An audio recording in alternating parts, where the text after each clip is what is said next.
Chapter 10, Parts 1 to 3. Mary Writes. 1. It was in the early spring of 1909 that I had a letter from Mary. By that time, my life was set fully upon its present courses. Gidding and I had passed from the stage of talking and scheming to definite undertakings. Indeed, by 1909, things were already organized upon their present lines.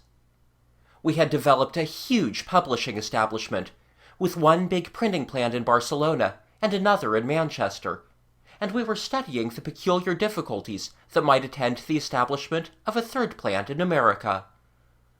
Our company was an English company under the name of Alphabet and Mollentrove, and we were rapidly making it the broadest and steadiest flow of publication the world had ever seen. Its streams already reached further and carried more than any single firm had ever managed to do before. We were reprinting, in as carefully edited and revised editions as we could, the whole of the English, Spanish, and French literature, and we were only waiting for the release of machinery to attack German, Russian, and Italian, and were giving each language not only its own, but a very complete series of good translations of the classical writers in every other tongue. We had a little band of editors and translators permanently at our service at each important literary center. We had, for example, more than a score of men at work translating Bengali fiction and verse into English.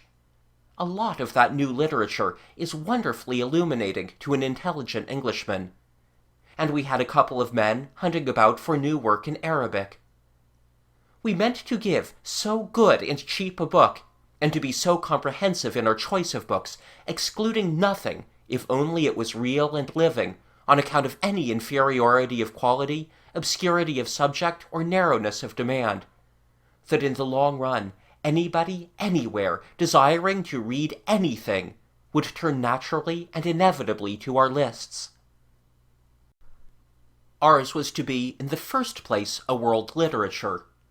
Then afterwards, upon its broad currents of distribution, and in the same forms, we meant to publish new work and new thought. We were also planning an encyclopedia. Behind our enterprise of translations and reprints, we were getting together and putting out a series of guidebooks, gazetteers, dictionaries, textbooks, and books of reference. And we were organizing a revising staff for these, a staff that should be constantly keeping them up to date. It was our intention to make every copy we printed bear the date of its last revision in a conspicuous place, and we hoped to get the whole line of these books ultimately upon an annual basis, and to sell them upon repurchasing terms that would enable us to issue a new copy and take back and send the old one to the pulping mill at a narrow margin of profit.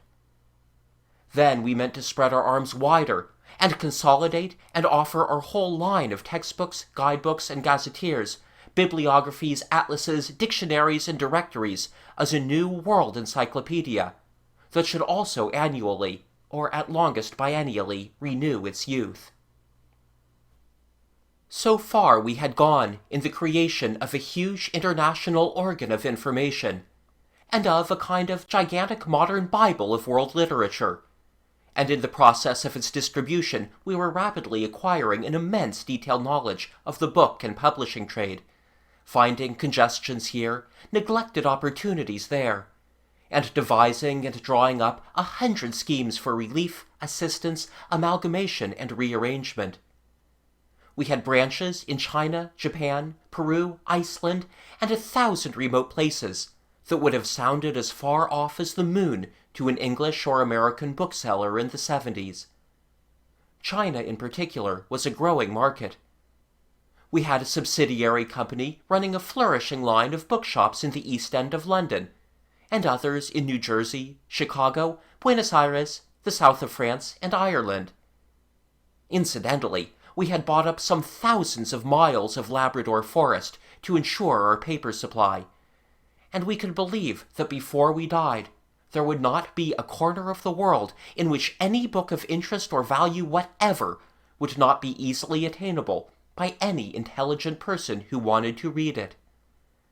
And already, we were taking up the more difficult and ambitious phase of our self-appointed task, and considering the problem of using these channels we were mastering and deepening and supplementing for the stimulation and wide diffusion of contemporary thought. There we went outside the province of Alphabet and Mollentrov, and into an infinitely subtler system of interests. We wanted to give sincere and clear-thinking writers encouragement and opportunity, to improve the critical tribunal and make it independent of advertising interests, so that there would be a readier welcome for luminous thinking and writing, and a quicker explosion of intellectual imposture. We sought to provide guides and intelligencers to contemporary thought. We had already set up or subsidized or otherwise aided a certain number of magazines and periodicals that seemed to us independent-spirited, outspoken, and well-handled, but we had still to devise our present scheme of financing groups of men to create magazines and newspapers, which became their own separate but inalienable property after so many years of success. But all this, I hope, you will already have become more or less familiar with when the story reaches your hands. And I hope by the time it does so, we shall be far beyond our present stage of experiment, and that you will have come naturally to play your part in this most fascinating business of maintaining an onward intellectual movement in the world, a movement not simply independent of, but often running counter to, all sorts of political and financial interests. I tell you this much here for you to understand that already in 1909, and considering the business side of my activities alone, I was a hard worker and very strenuously employed. And in addition to all this huge network of enterprises I had developed with Gidding, I was still pretty actively a student. I never shall be, absolutely satisfied with my general ideas. I was inquiring keenly and closely into those problems of group and crowd psychology from which all this big publishing work has arisen, and giving particular attention to the war panics and outbreaks of international hostility that were then passing in deepening waves across Europe.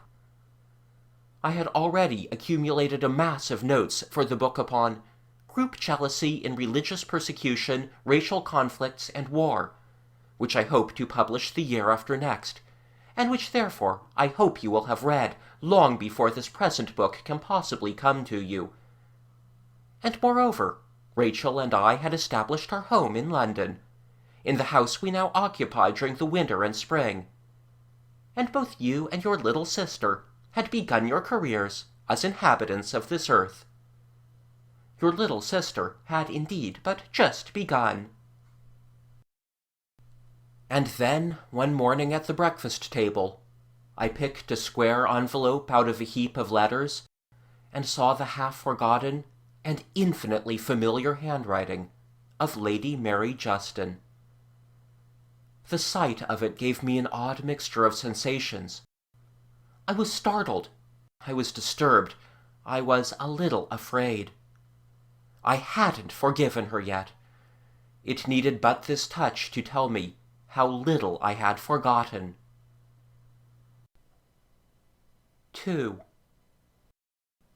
I sat with it in my hand for a moment or so before I opened it, hesitating as one hesitates before a door that may reveal a dramatic situation.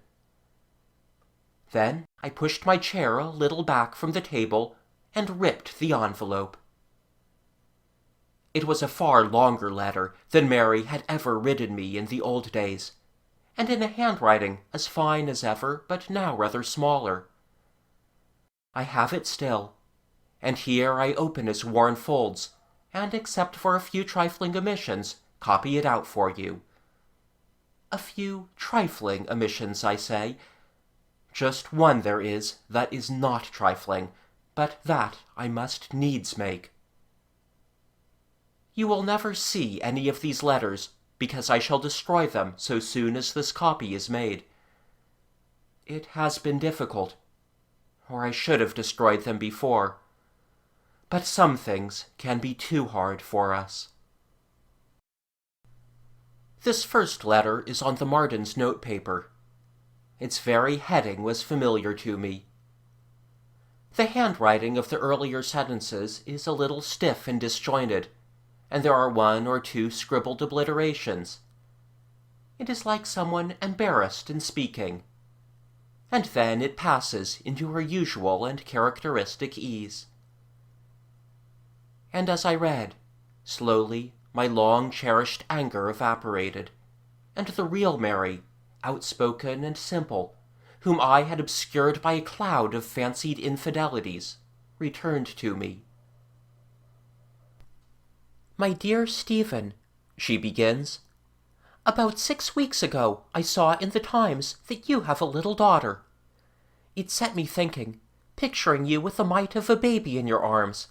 What little things they are, Stephen! And your old face bent over it, so that presently I went to my room and cried.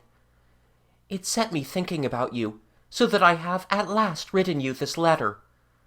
I love to think of you with wife and children about you, Stephen. I heard of your son for the first time about a year ago, but, don't mistake me, something rings me too. Well, I too have children. Have you ever thought of me as a mother? I am. I wonder how much you know about me now.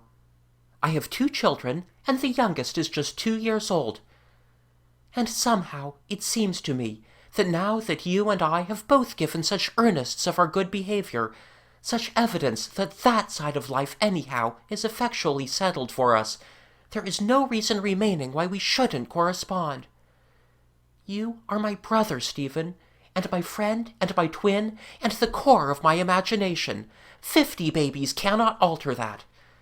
We can live but once and then die, and promise or no promise, I will not be dead any longer in your world when I'm not dead, nor will I have you, if I can help it, a cold, unanswering corpse in mine. Too much of my life and being, Stephen, has been buried, and I am in rebellion. This is a breach of the tomb, if you like, an irregular, private, premature resurrection from an interment in error. Out of my alleged grave I poke my head and say hello to you.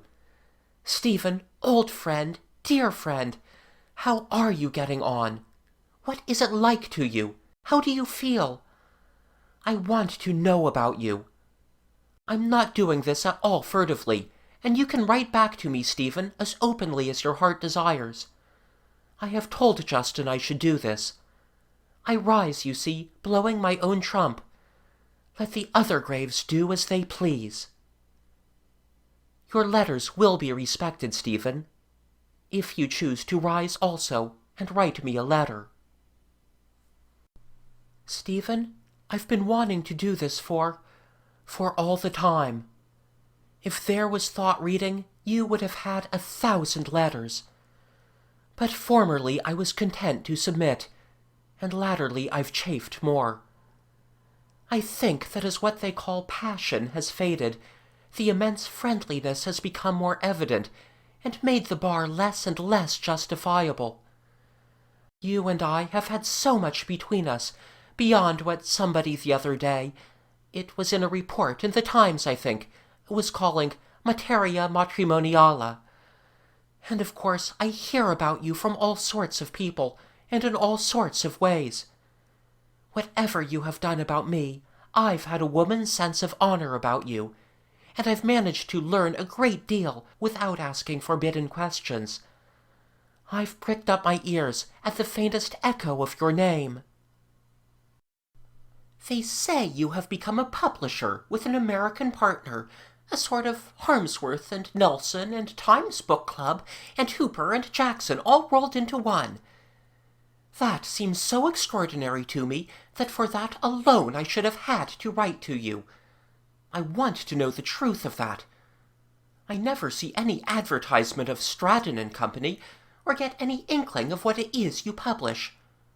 Are you the power behind the respectable Murgatroyd and the honest Milvain? I know them both, and neither has the slightest appearance of being animated by you.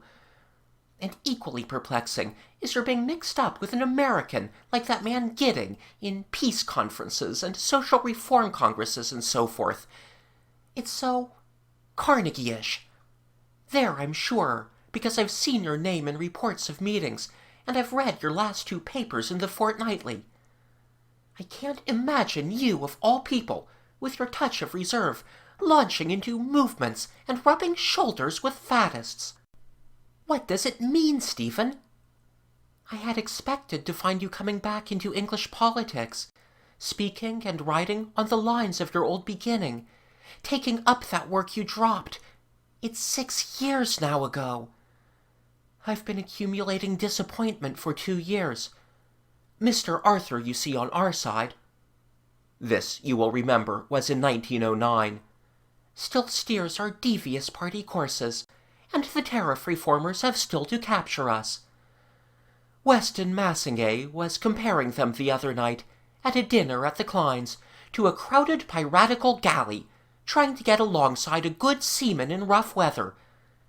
He was very funny about Leo Maxey in the poop, white and shrieking with passion and the motion, and all the capitalists armed to the teeth and hiding snug in the hold until the grappling irons were fixed. Why haven't you come into the game? I'd hoped it, if only for the sake of meeting you again. What are you doing out beyond there? We are in it so far as I can contrive, but I contrive very little. We are pillars of the Conservative Party. On that Justin's mind is firmly settled, and every now and then I clamour urgently that we must do more for it. But Justin's ideas go no further than writing cheques. Doing more for the party means writing a bigger cheque, and there are moments when I feel we shall simply bring down a peerage upon our heads, and bury my ancient courtesy title under the ignominy of a new creation. He would certainly accept it. He writes his cheque, and turns back at the earliest opportunity to his miniature gardens and the odd little freaks of collecting that attract him. Have you ever heard of chintz oil jars? No, you will say. Nor has anyone else yet, except our immediate circle of friends, and a few dealers who are no doubt industriously increasing the present scanty supply. We possess 3.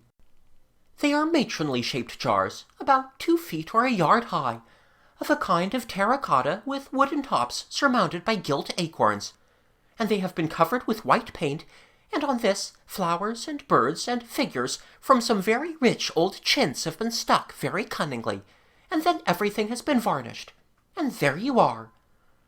Our first and best was bought for 7 and 6pence, brought home in the car, put upon a console table on the second landing, and worshipped. It's really a very pleasant, mellow thing to see. Nobody had ever seen the like. Guests, sycophantic people of all sorts, were taken to consider it. It was looked at with heads at every angle. One man even kept his head erect, and one went a little upstairs and looked at it under his arm.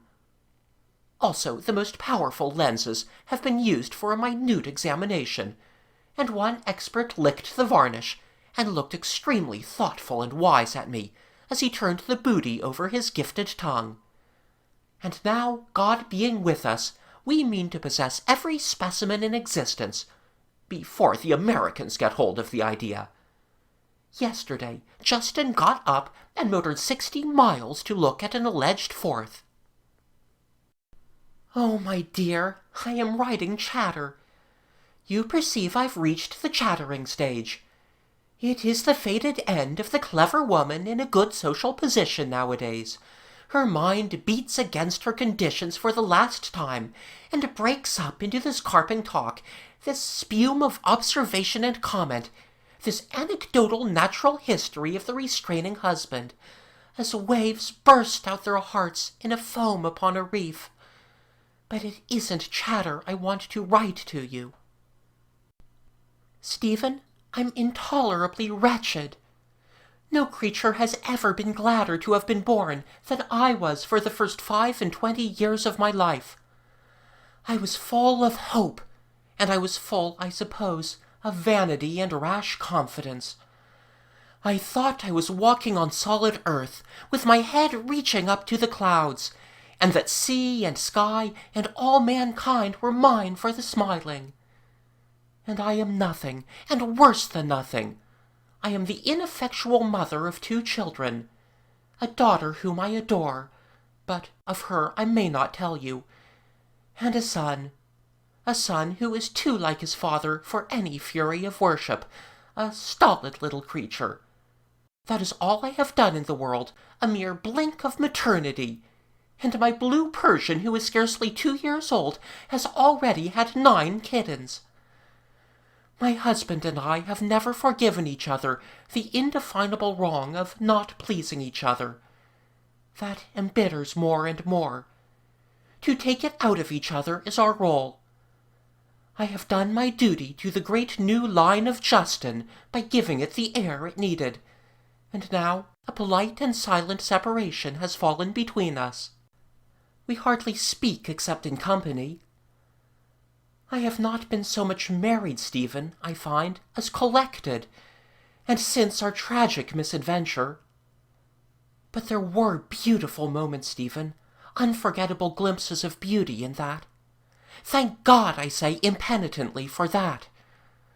The door of the expensively splendid cabinet that contains me, when it is not locked, is very discreetly watched. I have no men friends, no social force, no freedom to take my line. My husband is my official obstacle. We barb the limitations of life for one another.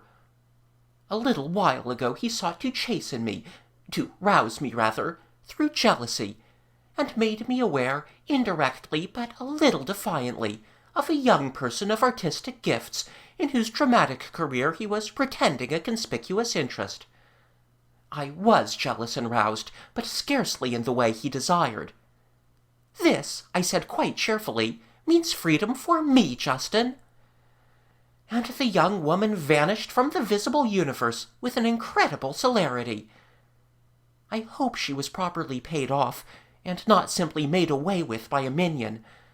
But I become more and more aware of my ignorance of a great financier's methods, as I become more and more aware of them. Stephen, my dear, my brother, I am intolerably unhappy. I do not know what to do with myself, or what there is to hope for in life. I am like a prisoner in a magic cage, and I do not know the word that will release me. How is it with you? Are you unhappy beyond measure, or are you not? And if you are not, what are you doing with life? Have you found any secret that makes living tolerable and understandable? Write to me at least, and tell me that. Please write to me. Do you remember how long ago you and I sat in the old park at Burnmore, and how I kept pestering you and asking you what is all this for? And you looked at the question as an obstinate mule looks at a narrow bridge he could cross but doesn't want to. Well, Stephen, you've had nearly, how many years is it now, to get an answer ready. What is it all for? What do you make of it?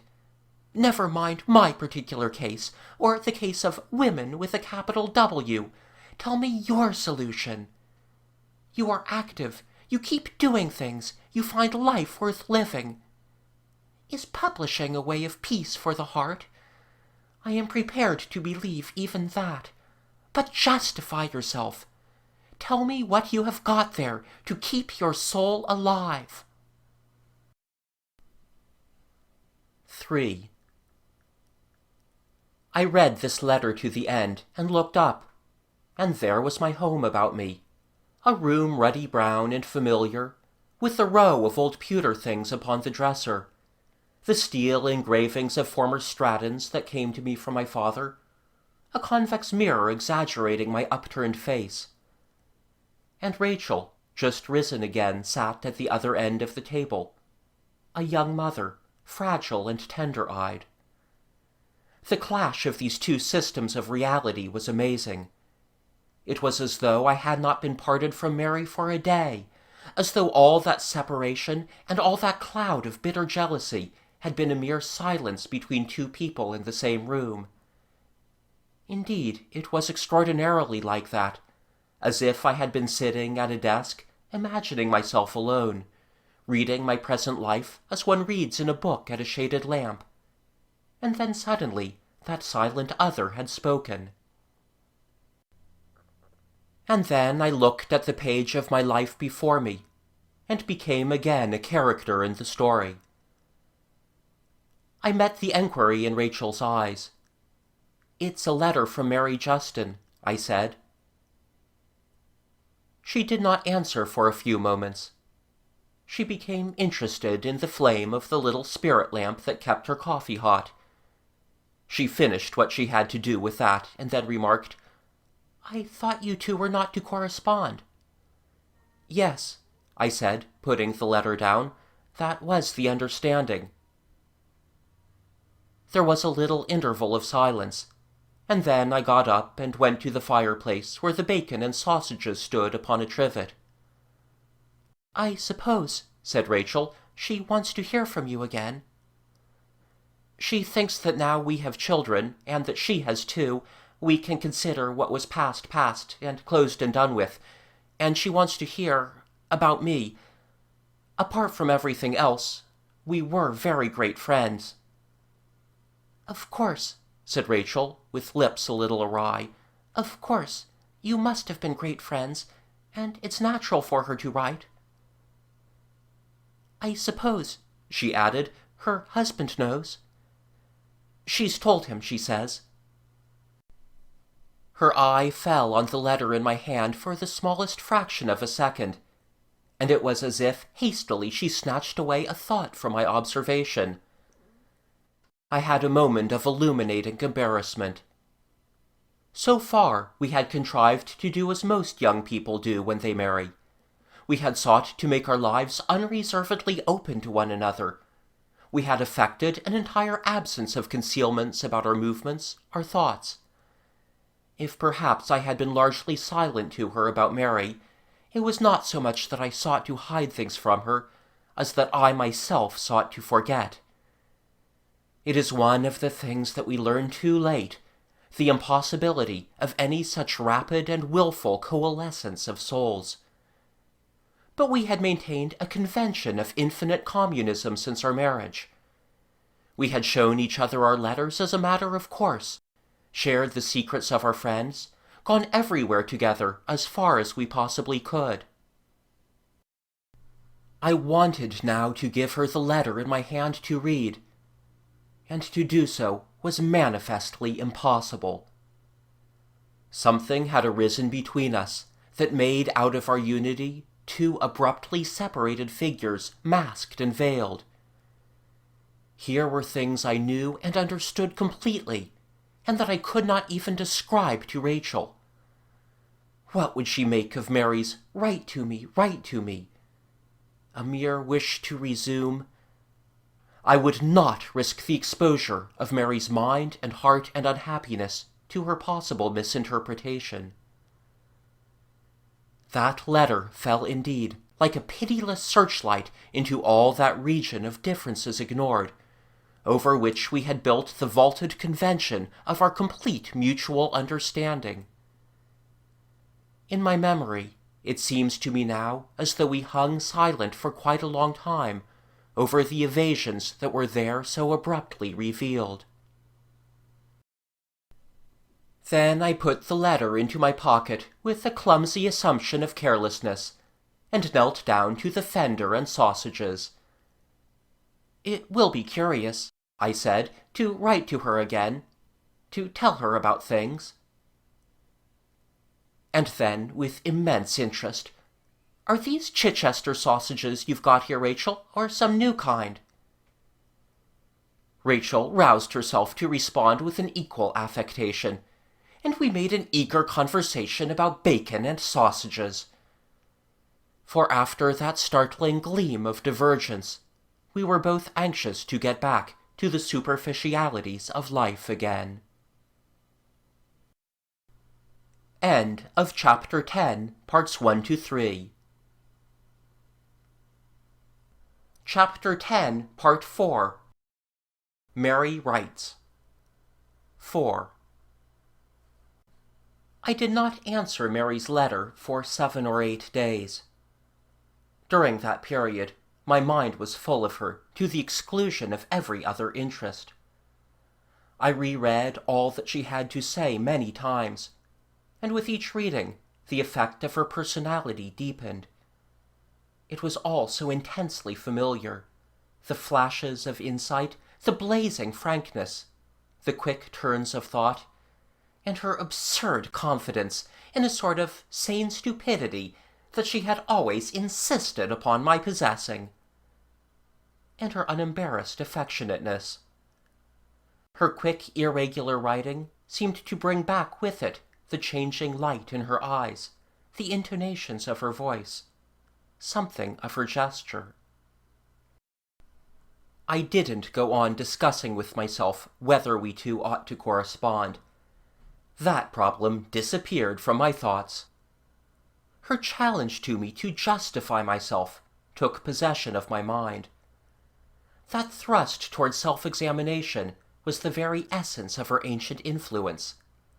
How did I justify myself? I was under a peculiar compulsion to answer that to her satisfaction. She had picked me up out of my work and accumulating routines with that demand, made me look at myself and my world again as a whole. I had a case. I have a case.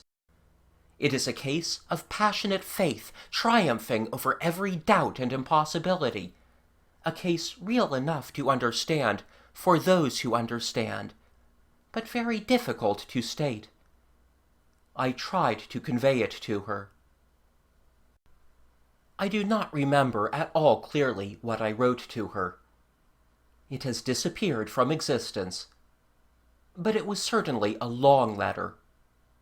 Throughout this book, I have been trying to tell you the growth of my views of life and its purpose, from my childish dreams and harbory attitudes to those ideas of human development that have made me undertake the work I do. It is not glorious work, I know, as the work of great artists and poets and leaders is glorious, but it is what I find best suits my gifts and my want of gifts. Greater men will come at last to build within my scaffoldings. In some summary phrasing, I must have set out the gist of this. I must have explained my sense of the supreme importance of mental clarification in human life. All this is manifest in her reply. And I think, too, I did my best to tell her plainly the faith that was in me, and why life seemed worthwhile to me. Her second letter came after an interval of only a few days from the despatch of mine. She began abruptly. I won't praise your letter or your beliefs. They are fine and large, and generous, like you. Just a little artificial, but you will admit that, as though you had felt them give here and there, and had made up your mind they shouldn't. At times it's oddly like looking at the Alps, the real Alps, and finding that every now and then the mountains have been eked out with a plank and canvas Earl's Court background.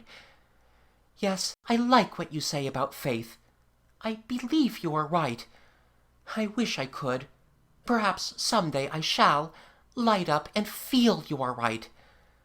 But, that large, respectable project, the increase of wisdom and freedom and self-knowledge in the world, the calming of wars, the ending of economic injustice, and so on and so on.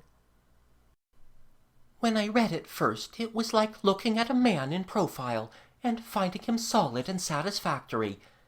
And then afterwards, when I thought it all over and looked for the particular things that really matter to me and tried to translate it into myself, nothing is of the slightest importance in the world that one cannot translate into oneself. Then I began to realize just how amazingly deficient you are. It was like walking round that person in profile, and finding his left side wasn't there, with everything perfect on the right, down to the buttons. A kind of intellectual Lorelei, sideways.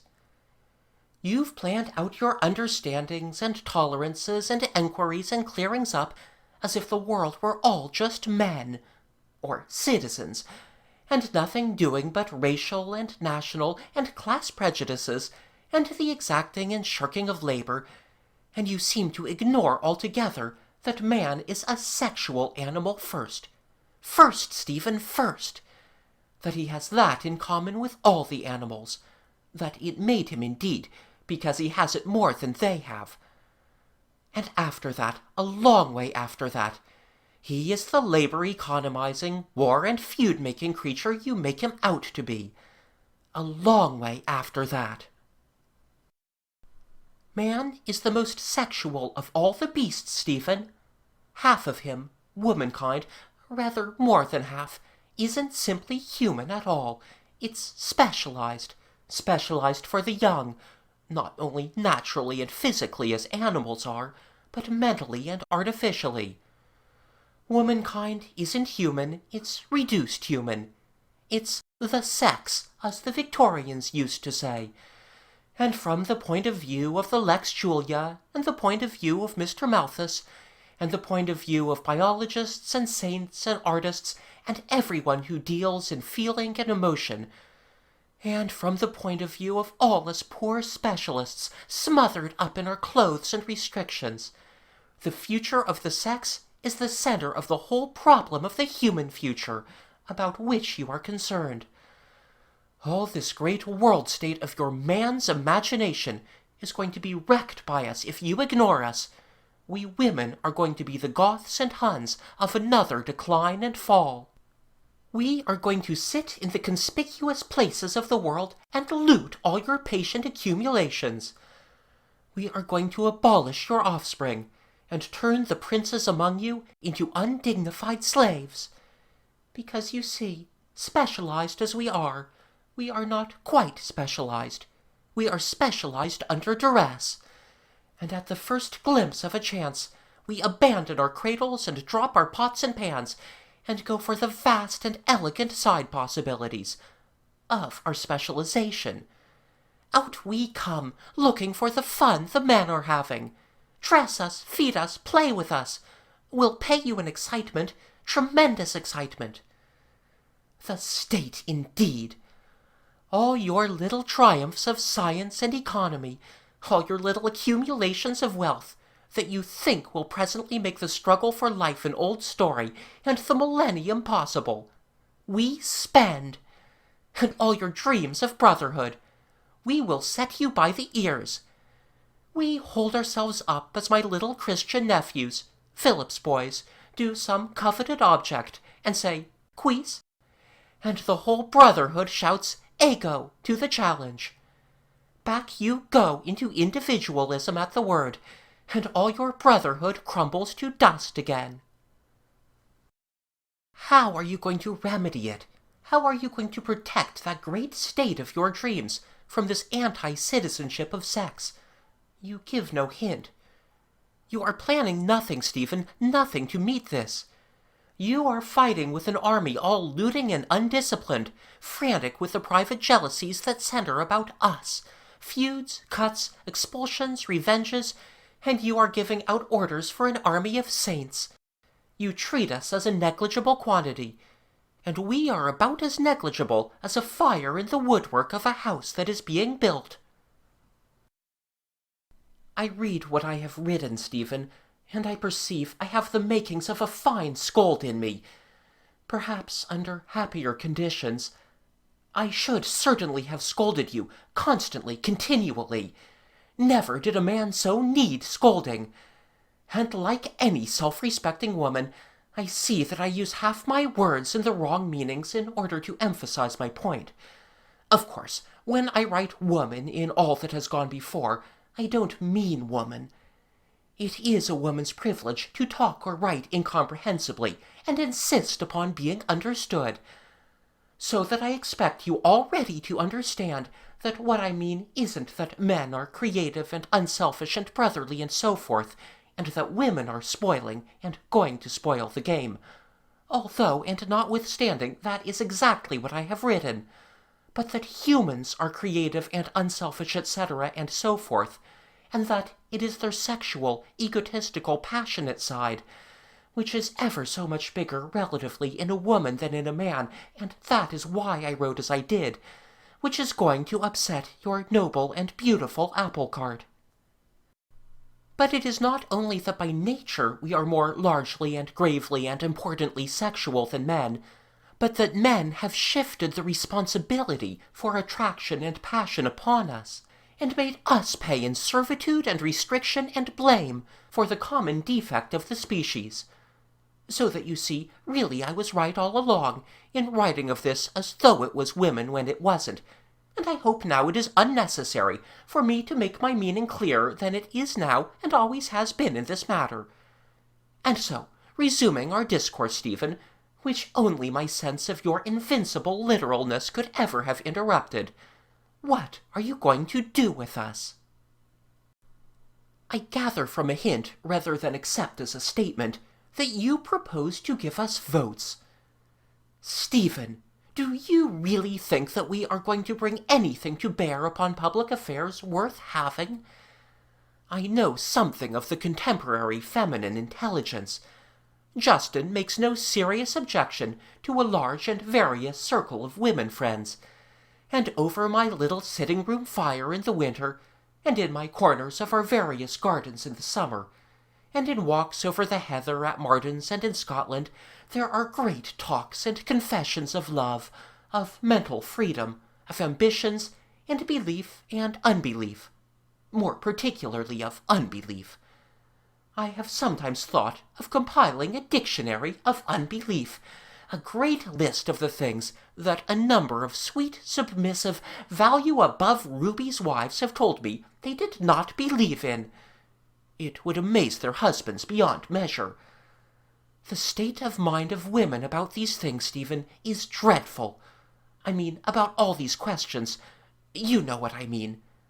The bold, striving spirits do air their views a little, and always in a way that makes one realize how badly they need airing. But most of the nicer women are very chary of talk. They have to be drawn out. A hint of opposition makes them start back or prevaricate. And I see them afterwards with their husbands. Pretty, silken, furry, feathery, jeweled silences.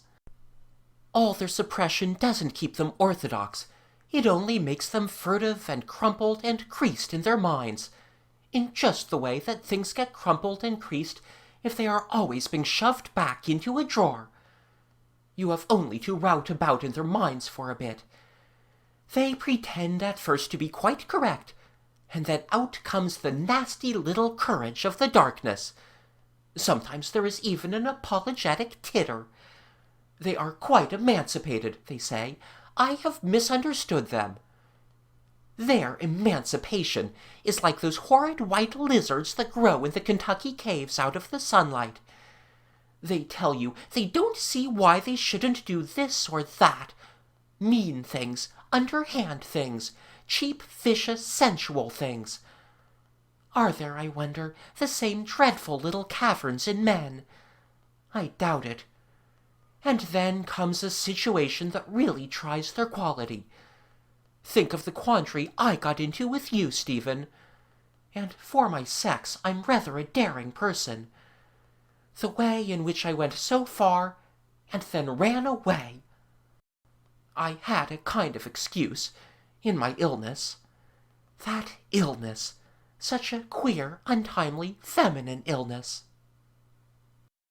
We're all to pieces, Stephen. That's what brought down Rome. The women went to pieces then, and the women are going to pieces today. What's the good of having your legions and the Grampians and marching up to Filey, while the wives are talking treason in your houses? It's no good telling us to go back to the ancient virtues. The ancient virtues haven't kept. The ancient virtues in an advanced state of decay is what was the matter with Rome, and what is the matter with us. You can't tell a woman to go back to the spinning wheel and the kitchen and the cradle, when you have power looms, French cooks, hotels, restaurants, and modern nurseries. We've overflowed. We've got to go on to a lot of new virtues. And in all the prospect before me, I can't descry one clear, simple thing to do. But I'm running on. I want to know, Stephen, why you've got nothing to say about all this. It must have been staring you in the face ever since I spent my very considerable superfluous energies in wrecking your career. Because you know I wrecked it, Stephen. I knew I was wrecking it, and I wrecked it. I knew exactly what I was doing all the time. I had meant to be so fine a thing for you, a mothering friend, to have that dear consecutive kindly mind of yours steadying mine, to have seen you grow to power over men, me helping, me admiring. It was to have been so fine, so fine. Didn't I urge you to marry Rachel, make you talk of her? Don't you remember that? And one day, when I saw you thinking of Rachel, saw a kind of pride in your eyes, suddenly I couldn't stand it. I went to my room after you had gone, and thought of you and her until I wanted to scream. I couldn't bear it. It was intolerable. I was violent to my toilet things. I broke a hand-glass. Your dignified, selfish, self-controlled Mary smashed a silver hand mirror. I never told you that. You know what followed. I pounced on you and took you. Wasn't I a soft and scented hawk? Was either of us better than some creature of instinct that does what it does because it must? It was like a gust of madness. And I cared, I found, no more for your career than I cared for any other little thing, for honor, for Rachel, for Justin, that stood between us. My dear, wasn't all that time, all that heat and hunger of desire, all that secret futility of passion, the very essence of the situation between men and women now? We are all trying most desperately to be human beings, to walk erect, to work together. What was your phrase? In a multitudinous unity. To share what you call a common collective thought that shall rule mankind. And this tremendous force which seizes us and says to us, make that other being yours, bodily yours, mentally yours, wholly yours, at any price, no matter the price. Bars all our unifications. It splits the whole world into couples watching each other, until all our laws, all our customs seem the servants of that. It is the passion of the body swamping the brain. It's an ape that has seized a gun, a beautiful modern gun. Here am I, Justin's captive, and he mine. He mine because at the first escapade of his, I get my liberty. Here are we two, I and you, barred forever from the sight of one another, and I and you riding, I at any rate, in spite of the ill-concealed resentment of my partner. We're just two, peeping through our bars, of a universal multitude. Everywhere this prison of sex. Have you ever thought just all that it means when every woman in the world goes dressed in a costume to indicate her sex, her cardinal fact, so that she dare not even mount a bicycle in knickerbockers?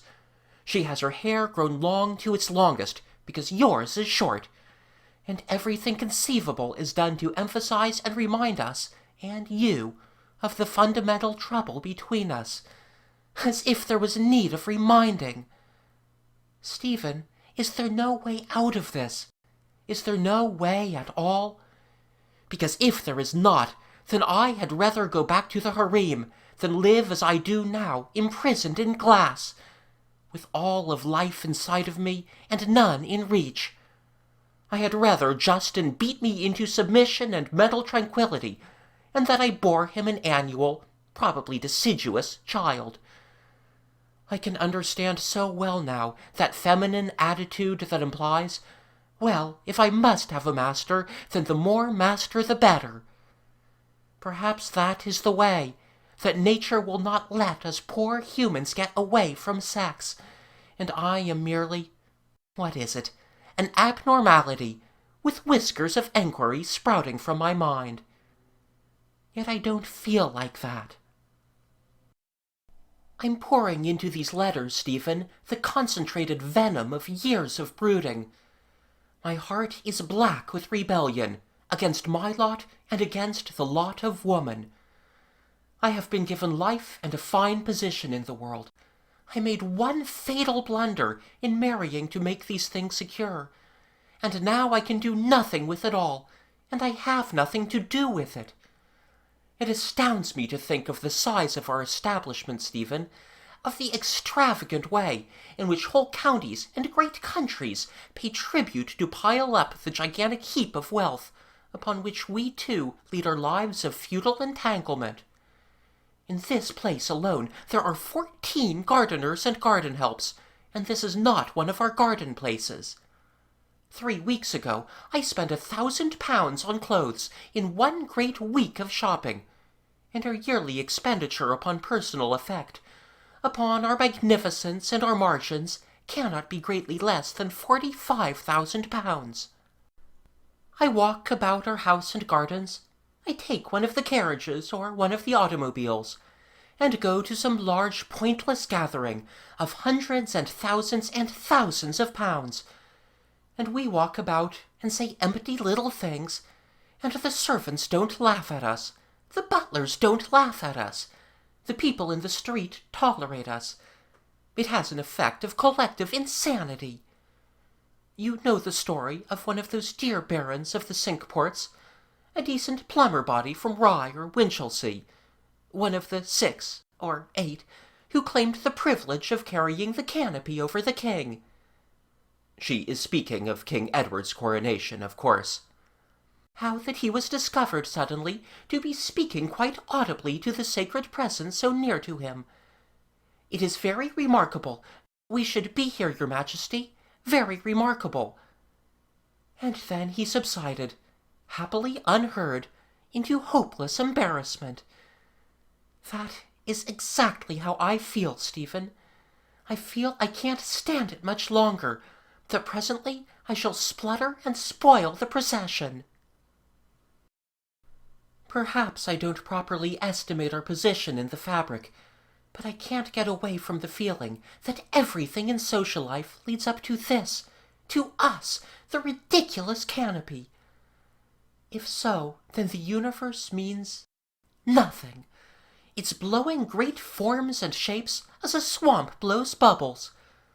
A little while ago it was megatheriums and plesiosauriums, if that's the name for them, and now it is country houses and motor cars and coronation festivals. And in the end, it is all nonsense, Stephen. It is utter nonsense. If it isn't nonsense, tell me what it is. For me, at any rate, it's nonsense, and for every intelligent woman about me. For I talk to some of them. We indulge in seditious whisperings and wit, and there isn't one who seems to have been able to get to anything solider than I have done. Each of us has had her little fling at maternity, about as much as a washerwoman does in her odd time every 2 or 3 years, and that is our uttermost reality. All the rest, trimmings. We go about the world, Stephen, dressing and meeting each other with immense ceremony. We have our seasonal movements in relation to the ritual of politics and sport. We travel south for the budget and north for the grouse. We play games to amuse the men who keep us. Not a woman would play a game for its own sake. We dabble with social reform and politics, for which few of us care a rap except as an occupation. We discover artists or musicians or lecturers, as though we cared. We try to believe in lovers, or still harder, try to believe in old or new religions, and most of us, I don't, do our best to give the gratifications and exercise the fascinations that are expected of us. Something has to be done for women, Stephen. We are the heart of life, birth and begetting, the home where the future grows. And your schemes ignore us and slide about over the superficialities of things. We are spoiling the whole process of progress. We are turning all the achievements of mankind to nothingness. Men invent, create, do miracles with the world. And we translate it all into shopping, into a glitter of dresses and households, into an immense parade of pride and excitement. We excite men. We stir them to get us and keep us. Men turn from their ideas of brotherhood to elaborate our separate cages. I am Justin's wife. Not a thing in my heavens or my earth that is not subordinated to that. Something has to be done for women, Stephen. Something. Urgently. And nothing is done until that is done.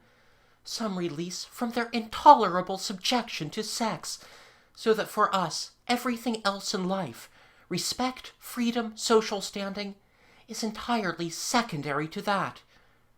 But what has to be done? We women do not know.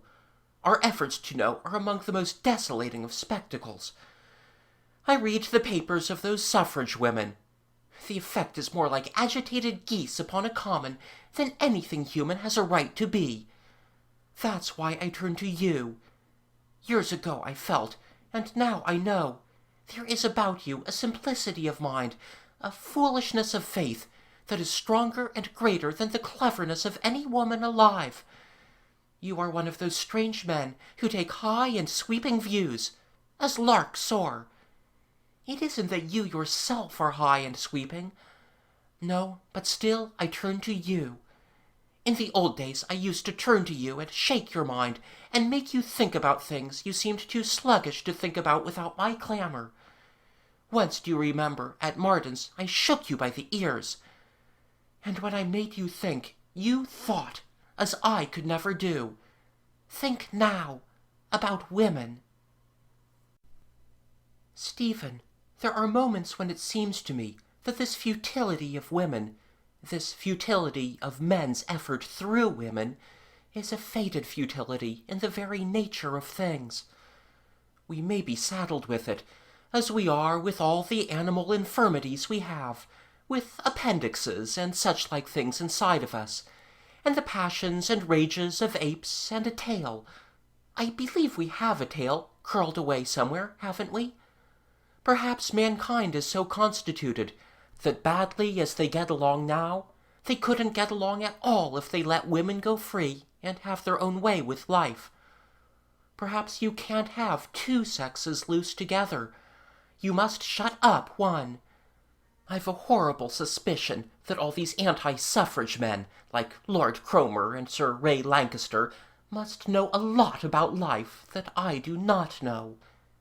And that other man, Sir Something or Other Right, who said plainly that men cannot work side by side with women because they get excited. And yet, you know, women have had glimpses of a freedom that was not mischievous. I could have been happy as a lady abbess. I must have space and dignity, Stephen. And those women had things in their hands as no women have things in their hands today. They came to the House of Lords, but they lost all that. Was there some sort of natural selection? Stephen, you were made to answer my mind, and if you cannot do it, nobody can. What is your outlook for women? Are we to go back to seclusion, or will it be possible to minimize sex? If you are going to minimize sex, how are you going to do it? Suppression? There is plenty of suppression now. Increase or diminish the pains and penalties. My nephew, Philip's boy, Philip Christian, was explaining to me the other day that if you boil water in an open bowl, it just boils away, and that if you boil it in a corked bottle, it bangs everything to pieces, and you have, he says, to look out. But I feel that's a bad image. Boiling water isn't frantically jealous, and men and women are. But still, suppose you trained people not to make such an awful fuss about things. Now you train them to make as much fuss as possible. Oh, bother it all, Stephen! Where's your mind in these matters? Why haven't you tackled these things? Why do you leave it to me to dig these questions into you, like opening a reluctant oyster? Aren't they patent? You up and answer them, Stephen, or this correspondence will become abusive. End of Chapter 10, Part 4. Chapter 10, Parts 5 to 7. Mary writes. 5. It was true that I did ignore or minimize sexual questions as much as I could. I was forced now to think why I did this. That carried me back to those old days of passion, memories I had never stirred for many years.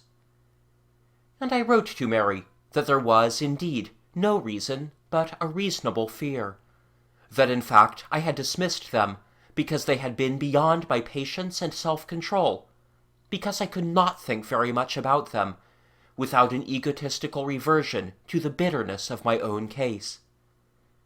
And in avoiding them, I was only doing what the great bulk of men in business and men in affairs find themselves obliged to do. They train themselves not to think of the rights and wrongs of sexual life, not to tolerate liberties even in their private imaginations. They know it is like carrying a torch into a powder magazine.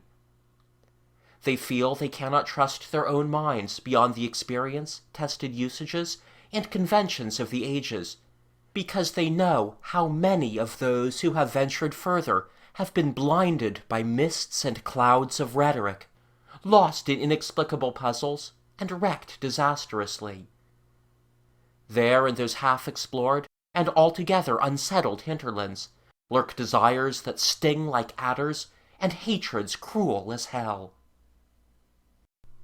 And then I went on.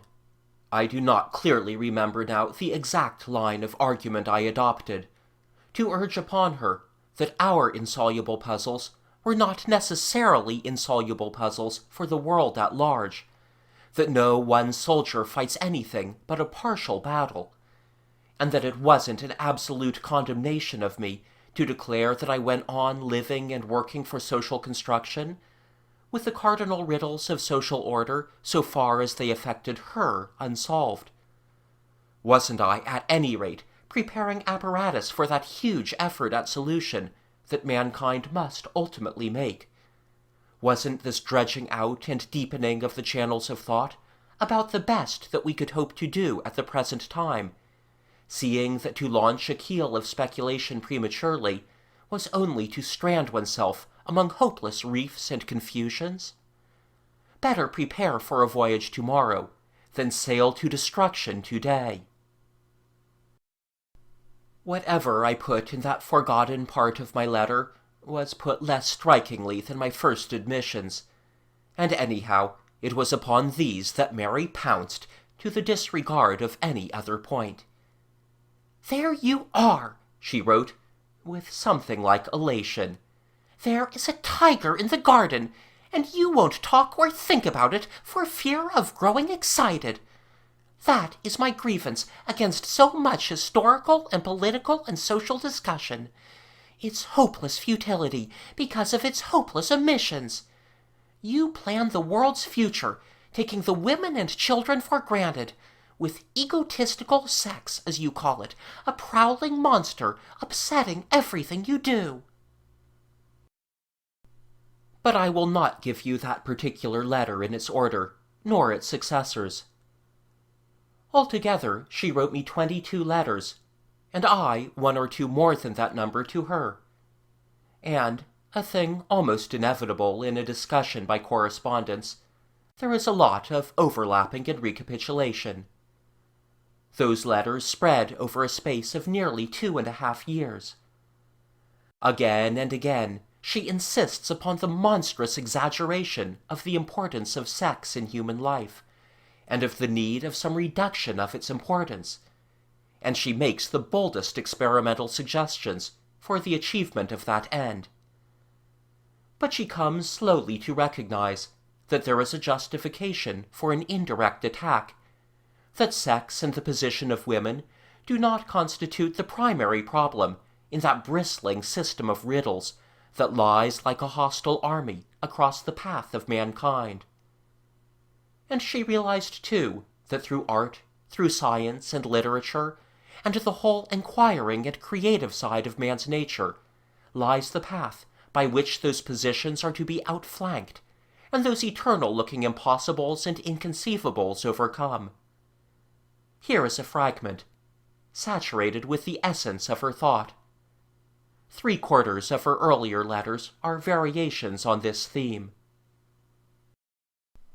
What you call social order, Stephen, all the arrangements seem to me to be built on subjection to sex, even more than they are built, as you say, on labor subjection. And this is an age of release. You say it is an age of release for the workers, and they know it. And so do the women, just as much. Wild hopes indeed. The workers' hopes are nothing to the women's.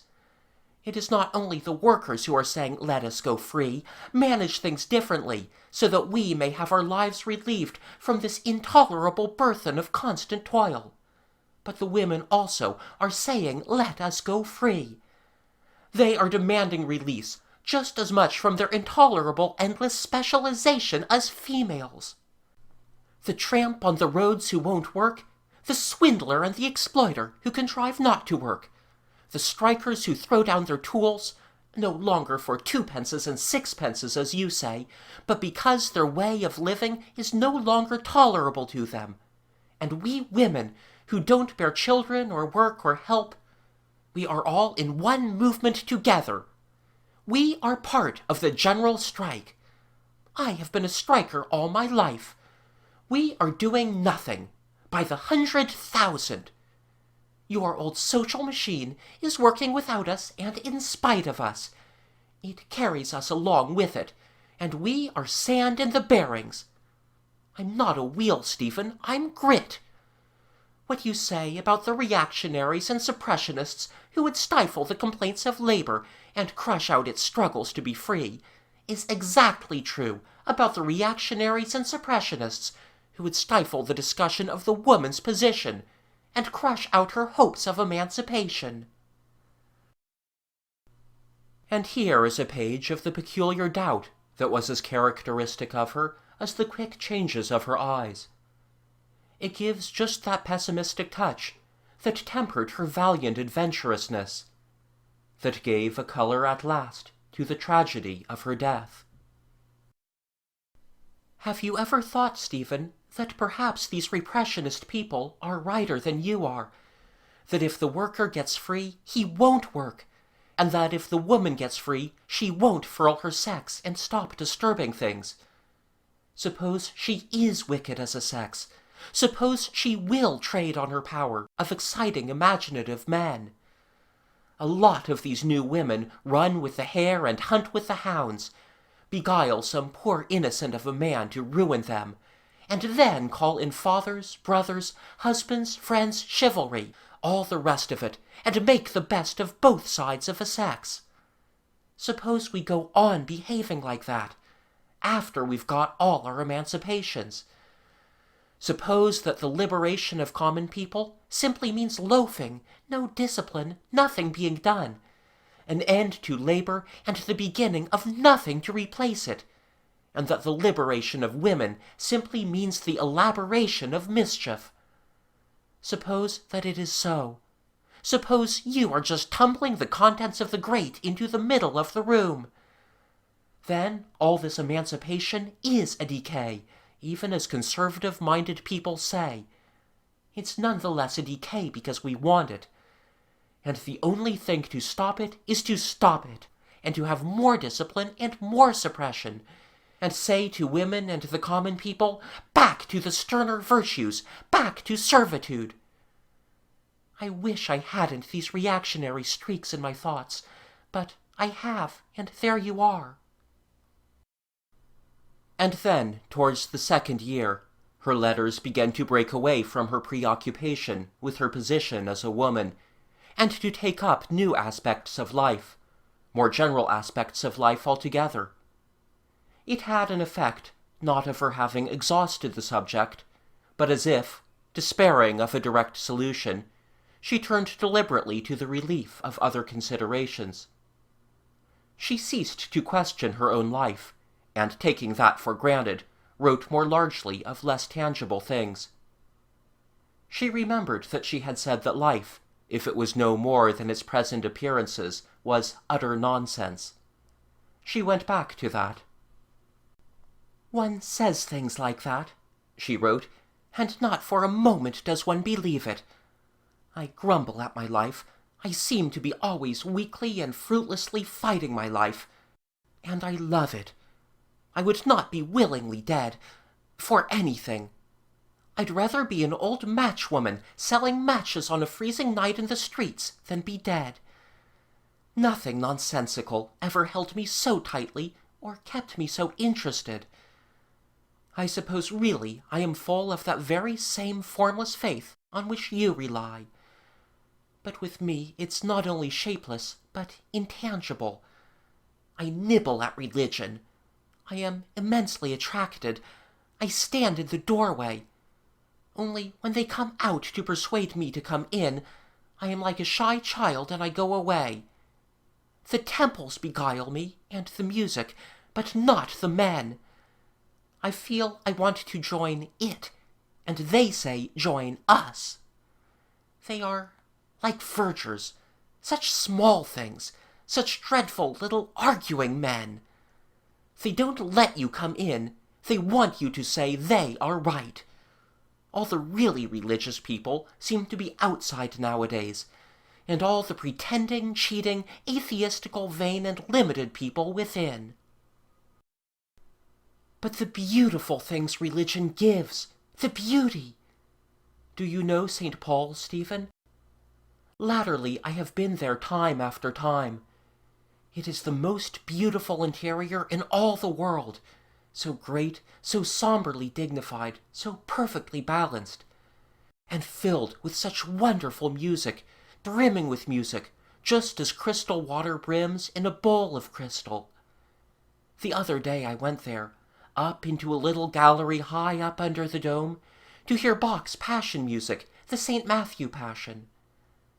One hangs high and far above the little multitudes below, the white-robed singers, the white-robed musicians, ranks and ranks, the great organ, the rows and rows and rows of congregation, receding this way, that way, into the haze of the aisle and the transepts. And out of it all streams the sound and the singing. It pours up past you like a river that rushes upward to some great sea, some unknown sea. The whole place is music and singing. I hang on to the railing, Stephen, and weep. I have to weep, and I wonder and wonder. One prays then as naturally as one drinks when one is thirsty and cold water comes to hand. I don't know whom I pray to, but I pray. Of course I pray. Latterly, Stephen, I have been reading devotional works, and trying to catch that music again. I never do, definitely.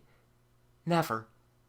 But at times I put down the book, and it seems to me that surely a moment ago I heard it, that if I sit very still, in a moment I shall hear it again. And I can feel it is there. I know it is there, like a bat's cry, pitched too high for my ears. I know it is there, just as I should still know there was poetry somewhere, if some poor toothless idiot, with no roof to his mouth and no knowledge of any but the commonest words, tried to read Shelley to me. I wish I could pray with you, Stephen. I wish I could kneel down somewhere, with you of all people, and pray. 6. Presently our correspondence fell away. The gaps between our letters lengthened out. We never wrote regularly, because for that there must be a free exchange upon daily happenings, and neither of us cared to dwell too closely on our immediate lives. We had a regard for one another that left our backgrounds vague and shadowy. She had made her appeal across the sundering silences to me, and I had answered, and we had poured out certain things from our minds. We could not go on discussing. I was a very busy man now, and she did not write except on my replies. For a gap of nearly 4 months, neither of us had anything to say in a letter at all. I think that in time our correspondence might have altogether died away. Then she wrote again in a more familiar strain to tell me of certain definite changes of relationship and outlook. She said that the estrangement between herself and Justin had increased during the past year, that they were going to live practically apart, she for the most part in the Surrey house, where her 2 children lived with their governesses and maids. But also she meant to snatch weeks and seasons for travel. Upon that they had been disputing for some time. "I know it is well with the children," she wrote. "Why should I be in perpetual attendance? I do nothing for them except an occasional kiss or half an hour's romping. Why should one pretend? Justin and I have wrangled over this question of going away for weeks, but at last feminine persistence has won. I am going to travel in my own fashion and see the world, with periodic appearances at his side in London and Scotland. We have agreed at least on one thing, and that is upon a companion. She is to be my secretary in title, my moral guarantor in fact, and her name, which is her crowning glory, is Stella Summersley Satchel. She is blonde, erect, huffy-mannered, and thoroughly up to both sides of her work. I partly envy her independence and rectitude, partly only. It's odd and quite inconsistent of me that I don't envy her altogether. In theory, I insist that a woman should not have charm. It is our undoing. But when I meet one without it... I shall also trail a maid, but I guess that young woman will learn what it is to be left behind in half the cities of Europe before I have done with her. I always lose my maids. They are so much more passive and forgettable than luggage. Abroad, that is. And Justin, usually in the old days, used to remember about them. And his valet used to see after them, a most attentive man. Justin cannot, he says, have his wife abroad with merely a companion. People would talk. Maid it must be as well. And so, in a week or less, I shall start, unusually tailor-made, for South Germany and all that jolly country, companioned and maided. I shall tramp, on the feet God has given me, in stout boots. Miss Summersley Satchel marches, I understand, like the British infantry, but on a vegetarian basis. Fancy calling your nourishment a basis. The Maid and so forth by Eilgut. 7. After the letter containing that announcement, she wrote to me twice again, once from Oban, and then, after a long interval, from Siena. The former was a scornfully minute description of the English at their holidays, and how the conversation went among the women after dinner. "They are like a row of Japanese lanterns, all blown out long ago and swinging about in a wind," she wrote. An extravagant image, that yet conveys something of the large, empty, unilluminating effect of a sort of social intercourse very vividly. In the second letter she was concerned chiefly with the natural beauty of Italy, and how latterly she had thrice wept at beautiful things, and what this mystery of beauty could be that had such power over her emotions. All up the hillside before the window as I write, the herbage is thick with anemones. They aren't scattered evenly and anyhow amongst the other things, but in little clusters and groups that die away and begin again, like the repetitions of an air in some musical composition. I have been sitting and looking at them for the better part of an hour, loving them more and then more, and the sweet sunlight that is on them and in among them. How marvelous are these things, Stephen! All these little exquisite things that are so abundant in the world, the gleaming lights and blossoms, the drifting scents. At times, these things bring me to weeping. I can't help it. It is as if God, who is so stern and high, so terrible to all our appeals, took pity for a moment, and saw fit to speak very softly and tenderly. That was the last letter I was ever to have from her. End of chapter 10. Chapter 11, parts 1 to 6. The Last Meeting. 1.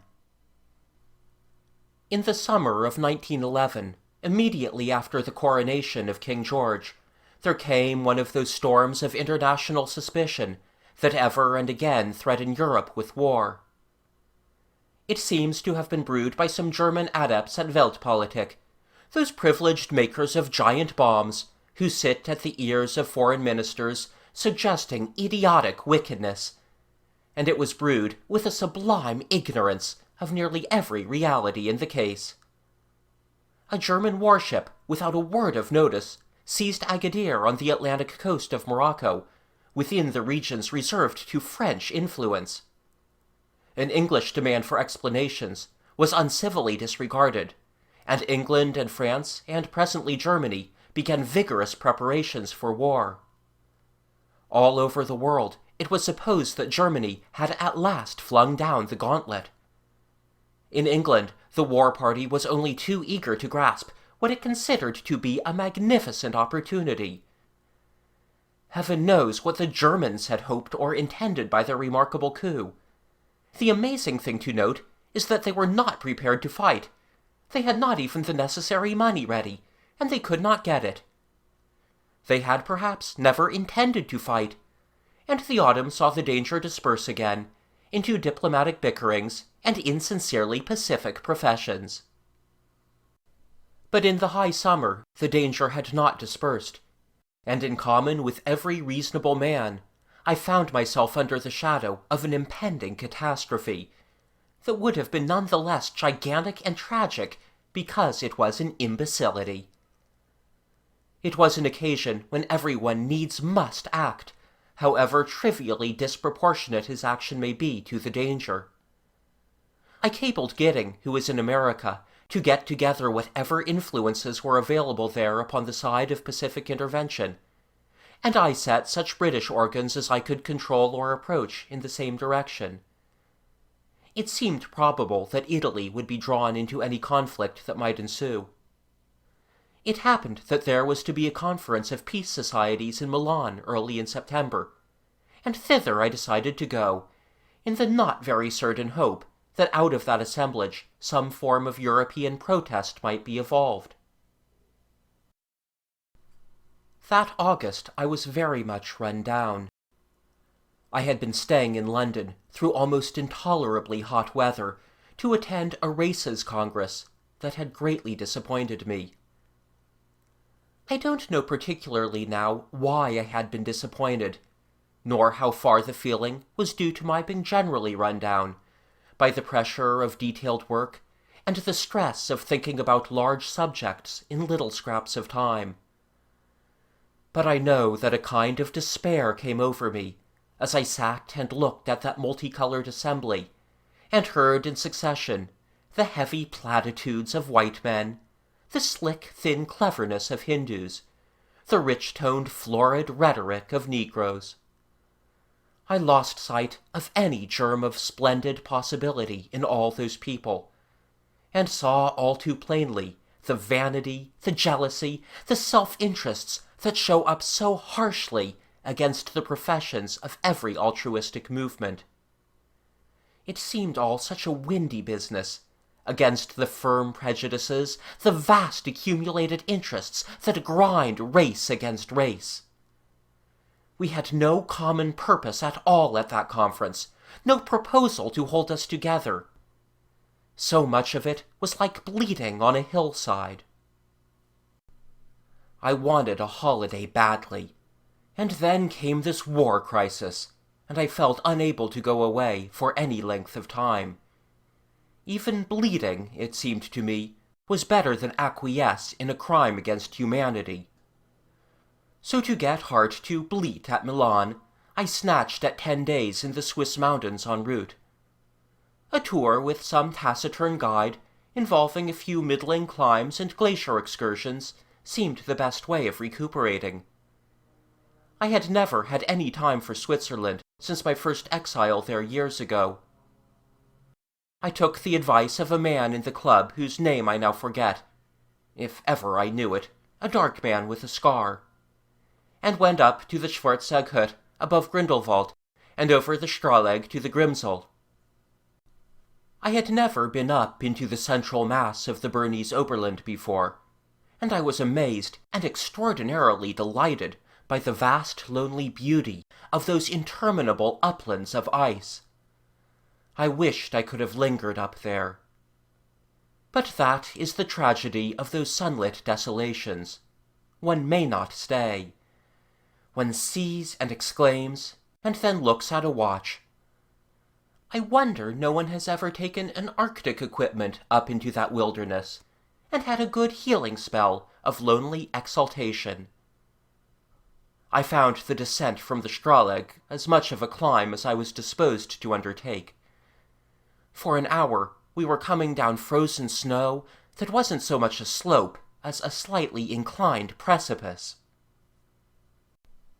From the Grimsel I went over the Rhone glacier to the inn on the Furka Pass, and then, paying off my guide and becoming frankly a pedestrian, I made my way round by the Schulinen Gorge to Goskinen, and over the Sustenjak to the Susten Pass and Stein, meaning to descend to Meiringen. But I still had 4 days before I went on to Italy, and so I decided to take one more mountain. I slept at the Stein Inn, and started in the morning to do that agreeable first mountain of all, the Titlis, whose shining genial head attracted me. I did not think a guide necessary, but a boy took me up by a track near Godman, and left me to my Siegfried map some way up the great ridge of rocks that overlooks the Engstlen Alp. I a little overestimated my mountaineering, and it came about that I was benighted while I was still high above the Jock Pass on my descent. Some of this was steep and needed caution. I had to come down slowly with my folding lantern, in which a reluctant candle went out at regular intervals, and I did not reach the little inn at Engstlen Alp until long after 11 at night.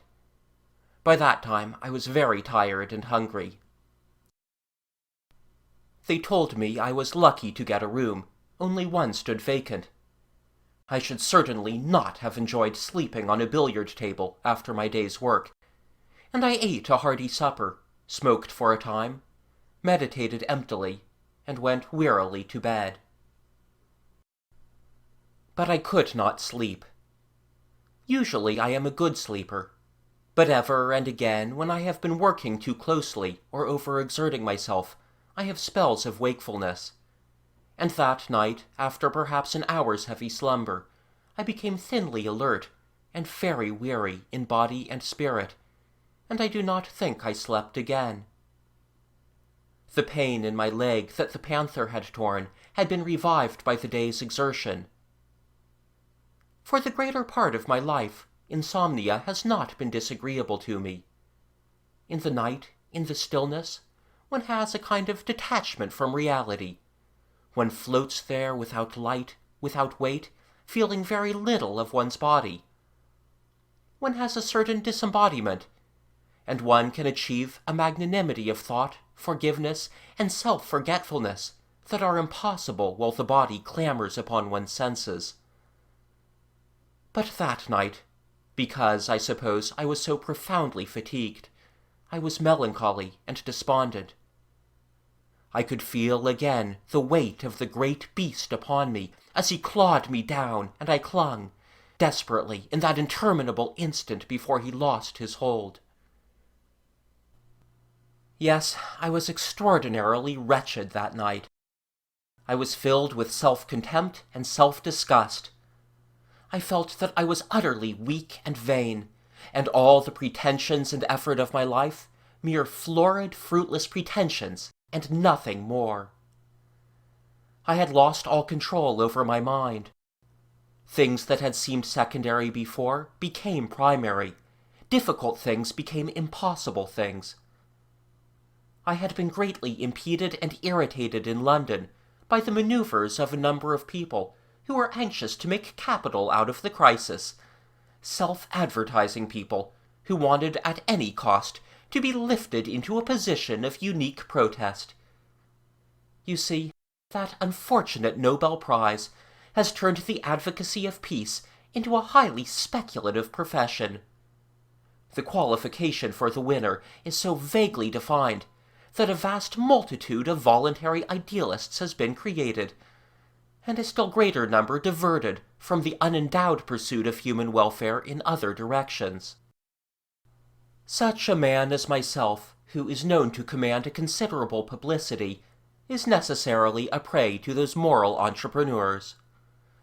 All sorts of ridiculous and petty incidents had forced the side of public effort upon me, but hitherto I had been able to say, with a laugh or sigh as the case warranted, "So much is dear old humanity, and all of us," and to remember the great residuum of nobility that remained. Now, that last saving consideration refused to be credible.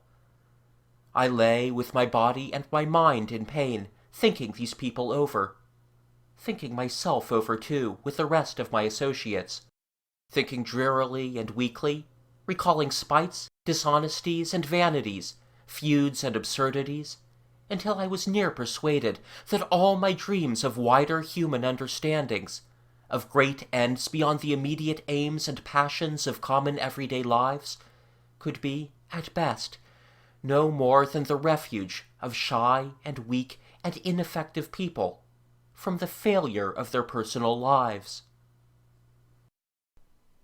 We idealists are not jolly people, not honest, simple people. The strain tells upon us. Even to ourselves we are unappetizing. Aren't the burly, bellowing fellows, after all, Ryder, with their simple natural hostility to everything foreign, their valiant hatred of everything unlike themselves, their contempt for aspiring weakness, their beer and lush sentiment, their here today and gone tomorrow conviviality and fellowship, good fellows, while we others, lost in filmy speculations, in moon and star snaring and the chase of dreams, stumble where even they walk upright. You know I have never quite believed in myself, never quite believed in my work or my religion. So it has always been with me, and always, I suppose, will be. I know I am purblind. I know I do not see my way clearly, nor very far. I have to do with things imperfectly apprehended. I cannot cheat my mind away from these convictions. I have a sort of hesitation of the soul, as other men have a limp in their gait. God, I suppose, has a need for lame men. God, I suppose, has a need for blind men, and fearful and doubting men, and does not intend life to be altogether swallowed up in staring sight. Some things are to be reached best by a hearing that is not distracted by any clearer senses. But so it is with me, and this is the innermost secret I have to tell you. I go on valiantly for the most part, I know, but despair is always near to me. In the common hours of my life, it is as near as a shark may be near a sleeper in a ship. The thin, effectual plank of my deliberate faith keeps me secure. But in these rare distresses of the darkness, the plank seems to become transparent, to be on the verge of dissolution. A sense of life as of an abysmal flood, full of cruelty, densely futile, blackly aimless, penetrates my defenses. I don't think I can call these stumblings from conviction unbelief. The limping man walks for all his limping, and I go on in spite of my falls. Though he slay me, yet will I trust in him. I fell into an inconsecutive review of my life, under this light that touched every endeavor with the pale tints of failure. And as that flow of melancholy reflection went on, it was shot more and more frequently with thoughts of Mary. It was not a discursive thinking about Mary, but a definite fixed direction of thought towards her. I had not so thought of her for many years. I wanted her, I felt, to come to me and help me out of this distressful pit into which my spirit had fallen. I believed she could. I perceived our separation as an irreparable loss.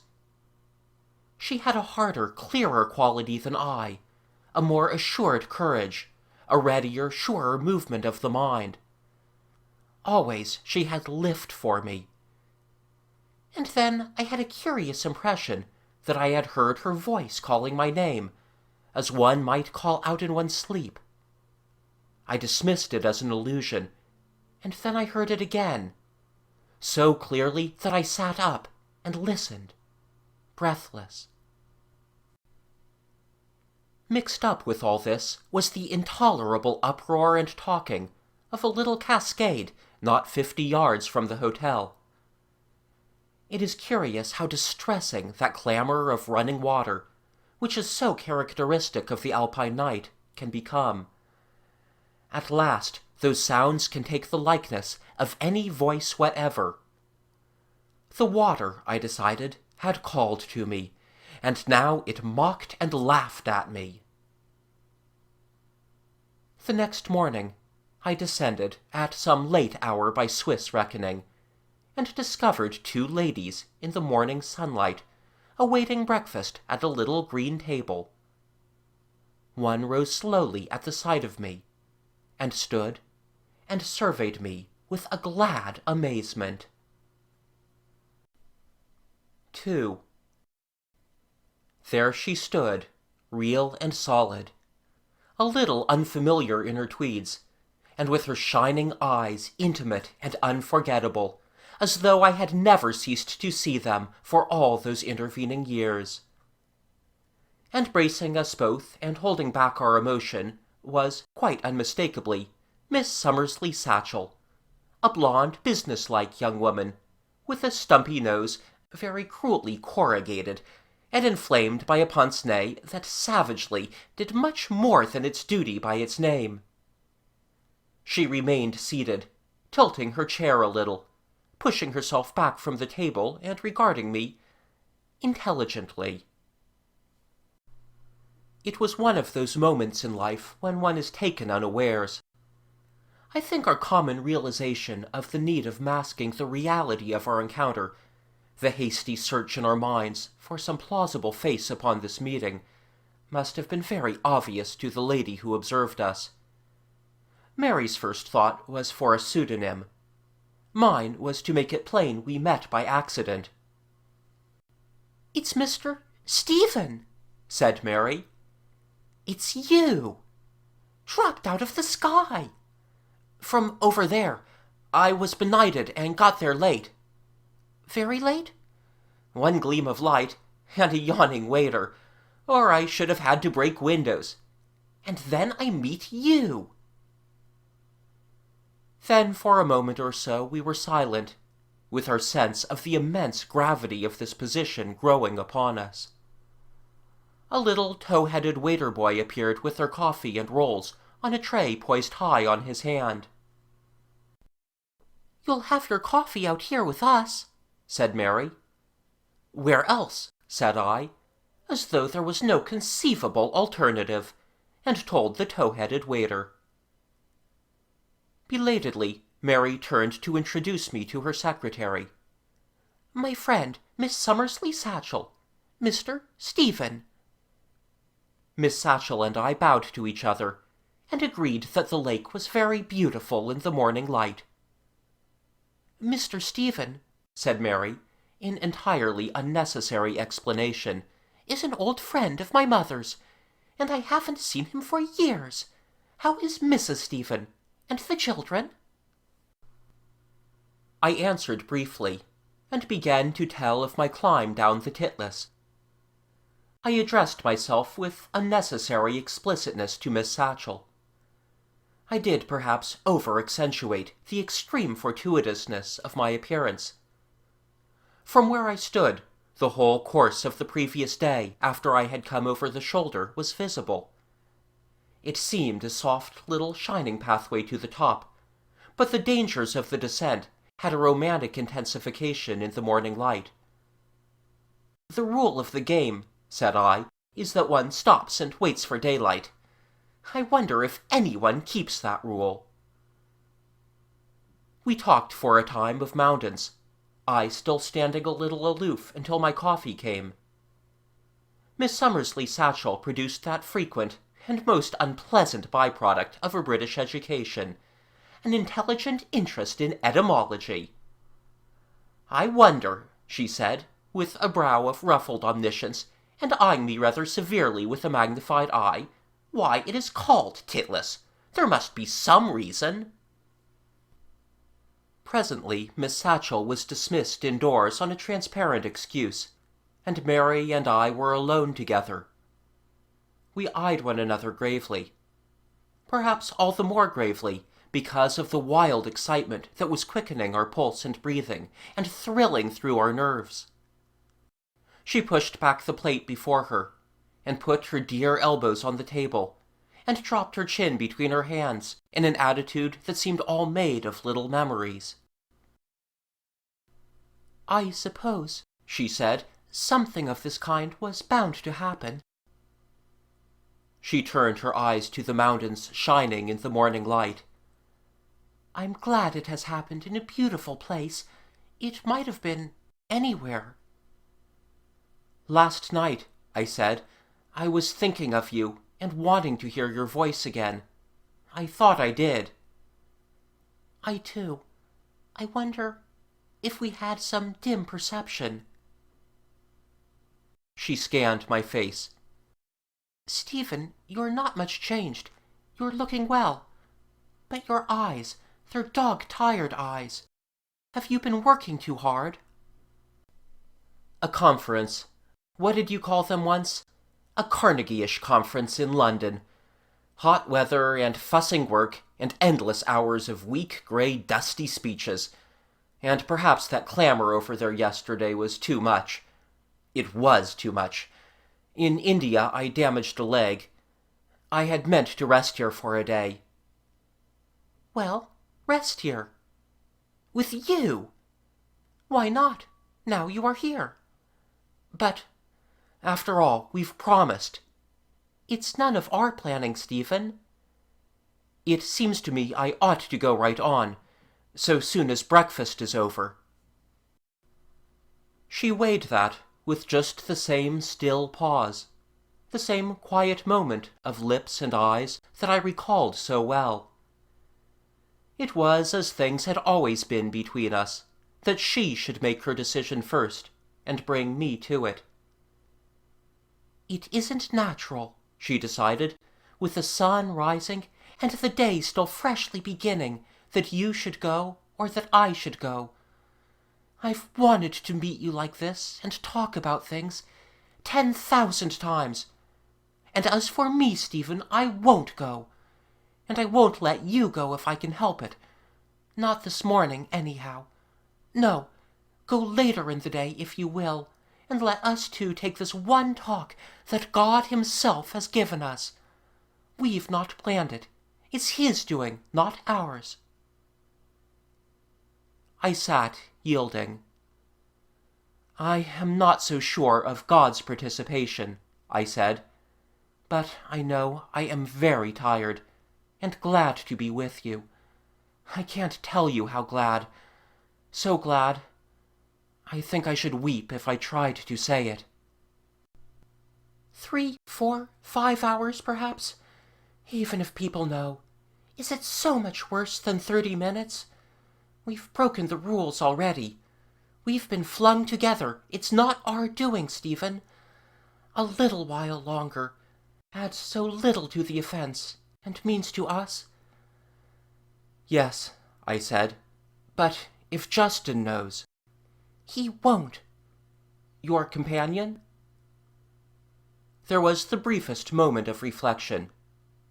She's discretion itself, she said. Still, if he's going to know, the harm is done. We may as well be hung for a sheep as a lamb. And he won't know. No one will know. The people here. Nobody's here. Not a soul who matters. I doubt if they know my name. No one ever talks to me. I sat in the bright sunshine, profoundly enervated and quite convinced, but still maintaining out of mere indolence a show of hesitation. You take the good things God sends you, Stephen, as I do. You stay and talk with me now, before the curtain falls again. We've tired of letters. You stay and talk to me. Here we are, Stephen, and it's the one chance that is ever likely to come to us in all our lives. We'll keep the point of honor, and you shall go today. But don't let's drive the point of honor into the quick. Go easy, Stephen, old friend. My dear, what has happened to you? Have you forgotten? Of course.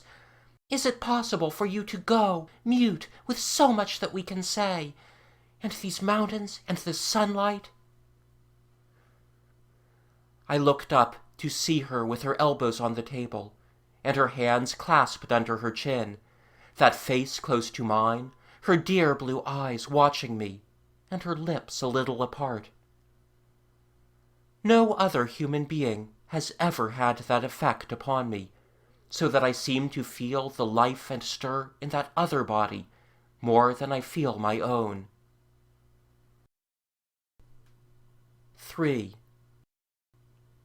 From the moment when I confessed my decision to stay, we gave no further thought to the rightfulness or wisdom of spending the next few hours together.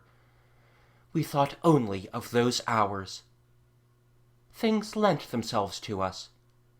We stood up and walked out in front of the hotel, and there, moored to a stake at the edge of the water, was a little leaky punt, the one vessel on the Angstlandsee. We would take food with us, as we decided, and row out there to where the vast cliffs came sheer from the water, out of earshot or interference, and talk for all the time we had.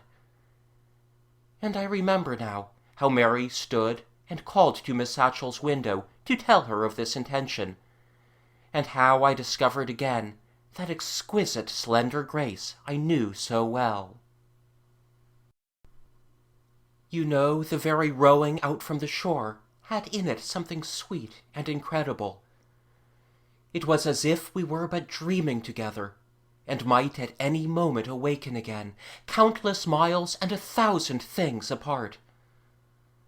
I rowed slowly with those clumsy Swiss oars that one must thrust forward, breaking the smooth crystal of the lake, and she sat sideways looking forward, saying very little, and with much the same sense, I think, of enchantment and unreality. And I saw now for the first time as I watched her over my oars that her face was changed. She was graver, and, I thought, stronger than the Mary I had known. Even now I can still doubt if that boat and lake were real. And yet I remember even minute and irrelevant details of the day's impressions with an extraordinary and exquisite vividness. Perhaps it is that very luminous distinctness which distinguishes these events from the common experiences of life, and puts them so above the quality of things that are ordinarily real. We rowed slowly past a great headland, and into the bay at the upper end of the water. We had not realized at first that we could row beyond the range of the hotel windows. The rock that comes out of the lake is a clear dead white when it is dry, and very faintly tinted. But when it is wetted, it lights warmly with flashes and blotches of color, and is seen to be full of the most exquisite and delicate veins. It splinters vertically and goes up in cliffs, very high and sculptured, with the quality almost of porcelain, that at a certain level suddenly become more rude and massive and begin to overhang. Under the cliffs the water is very deep and blue-green, and runs here and there into narrow clefts. This place where we landed was a kind of beach left by the recession of the ice. All the rocks immediately about us were ice-worn, and the place was paved with ice-worn boulders. 2 huge bluffs put their foreheads together above us, and hid the glacier from us, but one could feel the near presence of ice in the air. Out between them boiled a little torrent, and spread into 100 intercommunicating channels amidst the great pebbles. And those pebbles were covered by a network of marvelously gnarled and twisted stems, bearing little leaves and blossoms, a network at once very ancient and very fresh, giving a peculiar gentleness and richness to the alpine severity that had dwarfed and tangled them. It was astounding that any plant could find nourishment among those stones. The great headland, with patches of yellowish old snow still lingering here and there upon its upper masses, had crept insensibly between us and the remote hotel, and now hid it altogether. There was nothing to remind us of the world that had separated us, except that old and leaky boat we had drawn up upon the stones at the limpid water's edge. "It is as if we had come out of life together," she whispered, giving a voice to my thought. She sat down upon a boulder, and I sat on a lower slab a yard or so away, and we looked at one another. "It's still unreal," she said. I felt awkward and at a loss as I sat there before her, as a man unused to drawing-rooms might feel in the presence of a strange hostess. "You are so you," I said, "so altogether my nearest thing. And so strange, too, so far off, that I feel shy." "I'm shy," I repeated. "I feel that if I speak loudly, all this will vanish." I looked about me. "But surely this is the most beautiful place in the whole world. Is it indeed in the world?" "Stephen, my dear," she began presently, "what a strange thing life is. Strange! The disproportions! The things that will not fit together. The little things that eat us up, and the beautiful things that might save us and don't save us, don't seem indeed to have any meaning in regard to ordinary sensible affairs. This beauty! Do you remember, Stephen, how long ago in the old park you and I talked about immortality, and you said then you did not want to know anything of what comes after life? Even now, do you want to know? You are too busy, and I am not busy enough. I want to be sure, not only to know, but to know that it is so, that this life, no, not this life, but that life, is only the bleak twilight of the morning. I think death, just dead death, after the life I have had, is the most impossible of ends. You don't want particularly? I want to passionately. I want to live again, out of this body, Stephen, and all that it carves with it, to be free as beautiful things are free, to be free as this is free, an exquisite, clean freedom. I can't believe that the life of this earth is all that there is for us, or why should we ever think it strange? Why should we still find the ordinary, matter-of-fact things of every day strange? We do, because they aren't us. Eating, stuffing into ourselves thin slices of what were queer little hot and eager beasts, the perpetual need to do such things, and all the mad fury of sex, Stephen. We don't live, we suffocate in our living bodies. They storm and rage and snatch. It isn't us, Stephen, really. It can't be us. It's all so excessive. If it is anything more than the first furious rush into existence of beings that will go on at last to quite beautiful, real things, like this perhaps. Today the world is beautiful indeed, with the sun shining and love shining, and you, my dear, so near to me. It's so incredible that you and I must part today. It's as if someone told me the sun was a little mad. It's so perfectly natural to be with you again. Her voice sank. She leant a little forward towards me. Stephen, suppose that you and I were dead today. Suppose that when you imagined you were climbing yesterday, you died. Suppose that yesterday you died, and that you just thought you were still climbing as you made your way to me. Perhaps you are dead up there on the mountain, and I am lying dead in my room in this hotel, and this is the great beginning. Stephen, I am talking nonsense, because I am so happy to be with you here. 4. For a time we said very little. Then, irregularly, disconnectedly, we began to tell each other things about ourselves. The substance of our lives seemed strangely objective that day. We had, as it were, come to one another clean out of our common conditions. She told me of her troubles and her secret weaknesses. We bared our spirits and confessed. Both of us had the same tale of mean and angry and hasty impulses. Both of us could find kindred inconsistencies. Both had an exalted assurance that the other would understand completely, and forgive and love. She talked for the most part. She talked much more than I, with a sort of wonder at the things that had happened to her. And for long spaces we did not talk at all, nor feel the need of talking. And what seems very strange to me now, seeing that we had been impassioned lovers, we never kissed. We never kissed at all. I do not even remember that I thought of kissing her. We had a shyness between us that kept us a little apart, and I cannot remember that we ever touched one another, except that for a time she took me and led me by the hand towards a little place of starry flowers that had drawn her eyes and which she wished me to see. Already for us two, our bodies were dead and gone. We were shy of any contact. We were a little afraid of one another. There was a kind of awe between us that we had met again.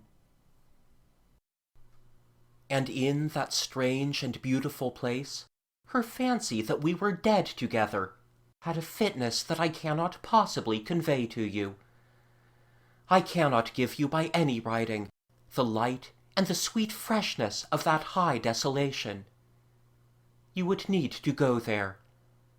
What was lovely in our talk, being said in that setting, would seem but a rambling discourse were I to write it down. As I believe that even now I could write it down, word for word almost, every thought of it, so fresh does it remain with me. My dear, some moments are eternal.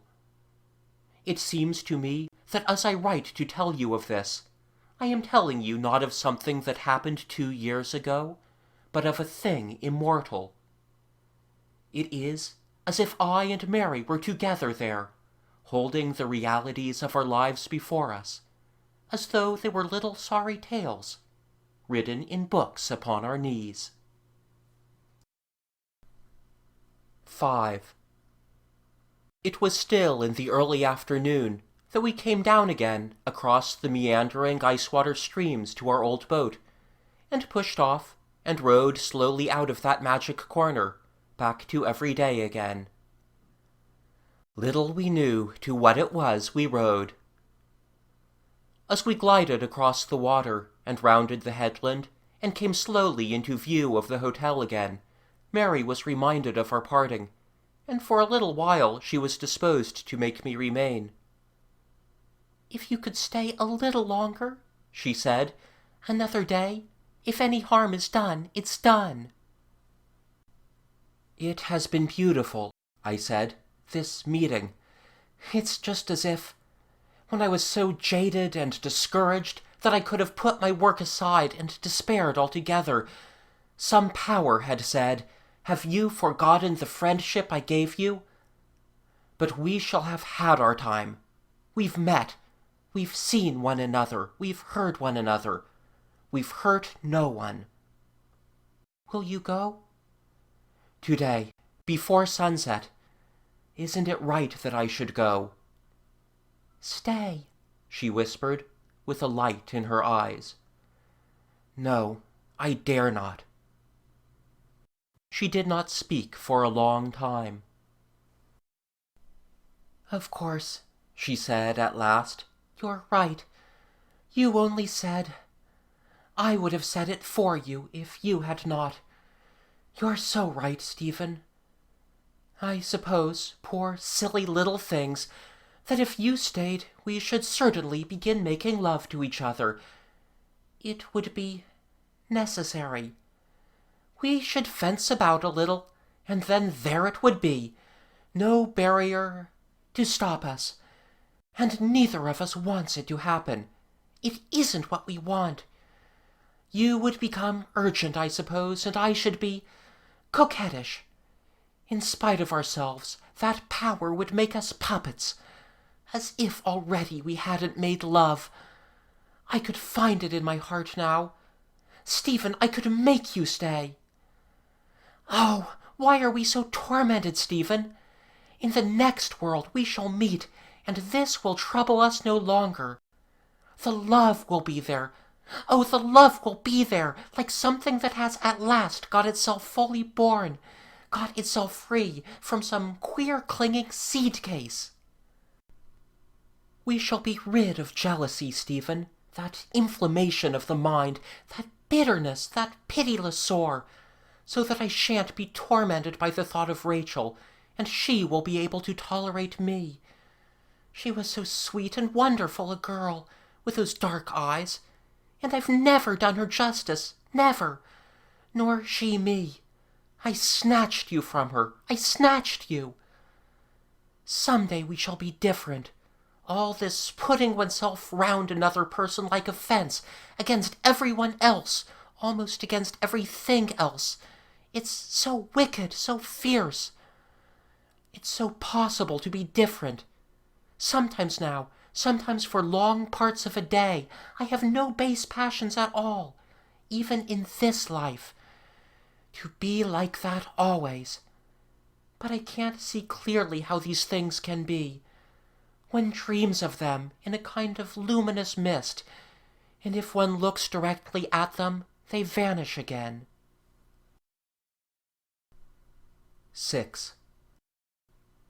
And at last we came to the landing, and moored the little boat, and walked up the winding path to the hotel. The dull pain of separation was already upon us. I think we had forgotten Miss Summersley Satchel altogether, but she appeared as we sat down to tea at that same table at which we had breakfasted, and joined us as a matter of course. Conceivably she found the two animated friends of the morning had become rather taciturn. Indeed, there came a lapse of silence so portentous that I roused myself to effort, and told her, all over again as I realized afterwards, the difficulties that had benighted me upon Titlis. Then Miss Satchel regaled Mary with some particulars of the various comings and goings of the hotel. I became anxious to end this tension, and went into the inn to pay my bill and get my knapsack. When I came out, Mary stood up. "I'll come just a little way with you, Stephen," she said, and I could have fancied the glasses of the companion flashed to hear the surname of the morning reappear a Christian name in the afternoon. "Is that woman behind us safe?" I asked, breaking the silence as we went up the mountainside. Mary looked over her shoulder for a contemplative second. "She's always been discretion itself." We thought no more of Miss Satchel. "This parting," said Mary, "is the worst of the price we have to pay. Now it comes to the end, there seem 1,000 things one hasn't said." And presently she came back to that. "We shan't remember this so much, perhaps. It was there we met, over there in the sunlight, among those rocks. I suppose, perhaps, we managed to say something." As the ascent grew steeper, it became clear that if I was to reach the Milksay Inn by nightfall, our moment for parting had come. And with a "Well," and a white-lipped smile, and a glance at the Argus-eyed hotel, she held out her hand to me. "I shall live on this, Brother Stephen," she said, "for years." "I too," I answered.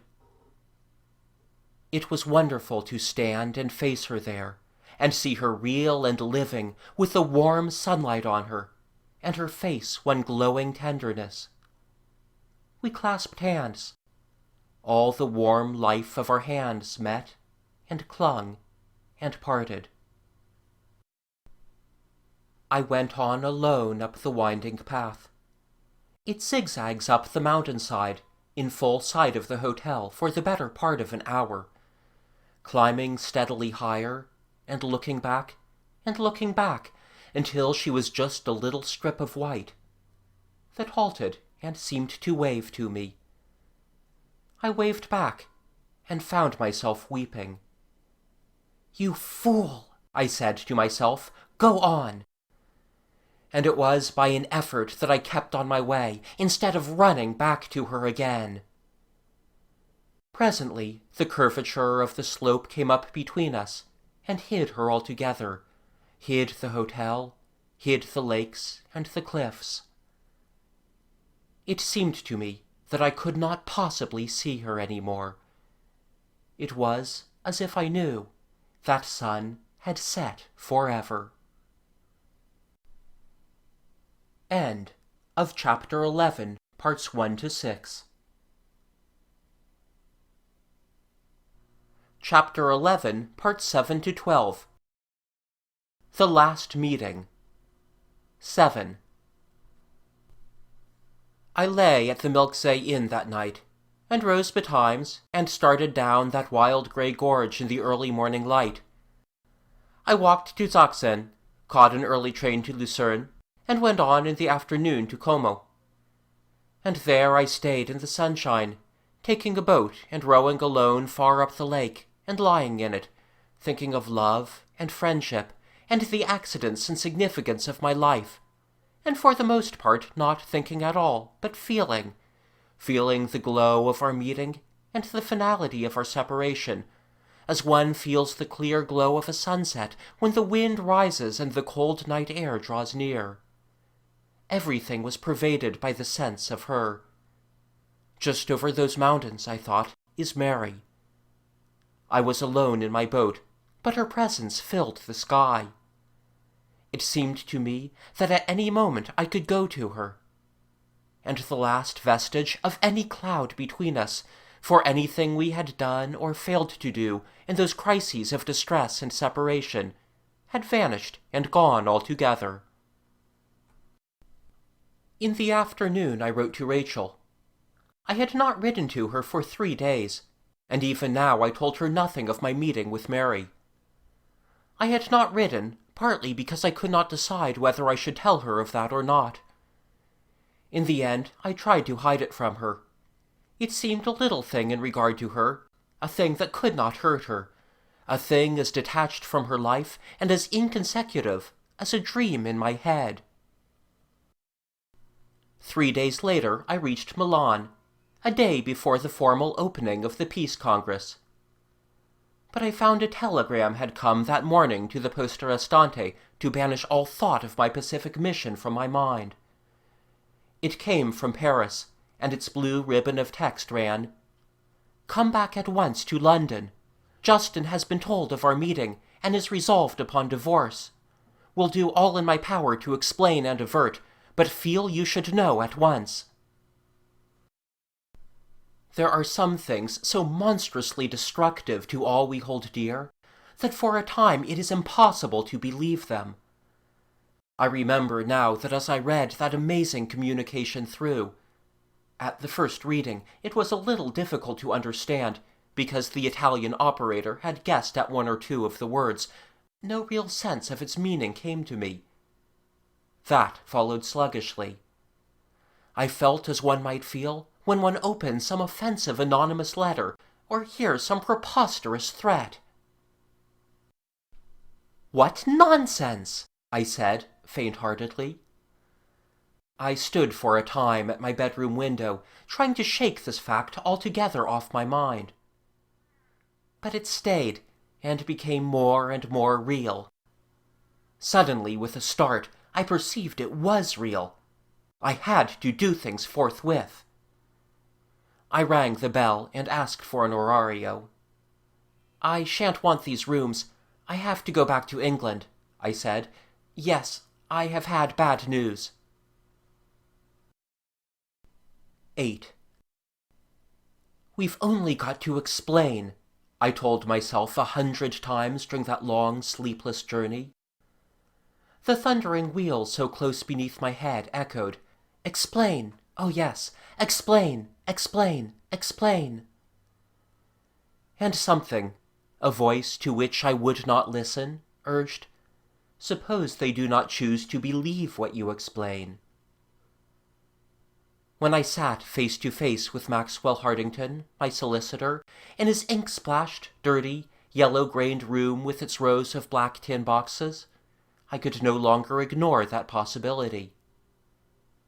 Maxwell Hartington sat back in his chair after his fashion, listening to my story, breathing noisily through his open mouth, perspiring little beads, and looking more out of condition than ever. I never knew a man so wine-sodden and so sharp-witted. "That's all very well, Stratton," he said, "between ourselves. Very unfortunate and all that sort of thing. But it doesn't satisfy Justin, evidently. And we've got to put a different look on it if we can before you go before a jury. You see—" He seemed to be considering and rejecting unpalatable phrases. "They won't understand." "But," I said, "after all, a mere chance of the same hotel. There must be more evidence than that." "You spent the night in adjacent rooms," he said dryly. "Adjacent rooms?" I cried. He regarded me for a moment with something bordering on admiration. "Didn't you know?" he said. "No." "They've routed that out. You were sleeping with your two heads within a yard of one another anyhow. 36 you had, and she had 37. "But—" I said, and stopped. Maxwell Hartington's admiration gave place, I think, to a slight resentment at my sustained innocence. "And Lady Mary changed rooms with her secretary 2 nights before, to be near the vacant room.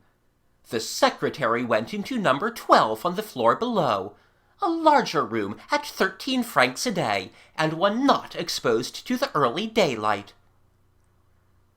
He turned over a paper on his desk.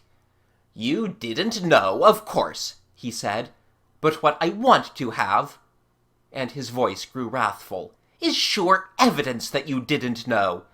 No jury on earth is going to believe you didn't know. No jury. Why—" His mask dropped. "No man on earth is going to believe a yarn like that. If that's all you have, Stratton." 9. Our London house was not shut up. 2 servants were there on board wages, against the possibility of such a temporary return as I was now making. Rachel was away with you 3 children at Cromingham. I had not told her I was returning to London, and I had put up at one of my clubs. Until I had had a second interview with Maxwell Hartington, I still would not let myself think that it was possible that Mary and I would fail with our explanations. We had the common confidence of habitually unchallenged people that our word would be accepted. I had hoped, indeed, to get the whole affair settled and abolished without anything of it coming to Rachel's ears. Then, at my leisure, I should be able to tell her exactly how things had come about. But each day made it clearer that things were not going to be settled, that the monstrous and the incredible was going to happen, and that Justin had set his mind implacably upon a divorce. My sense of complete innocence had already been shaken by Maxwell Hartington. I had come to perceive that we had been amazingly indiscreet. I was beginning to think we had been criminally indiscreet. I saw Maxwell Hartington for a second time, and it became clear to me I must abandon any hope of keeping things further from Rachel. I took my luggage round to my house, to the great astonishment of the 2 servants.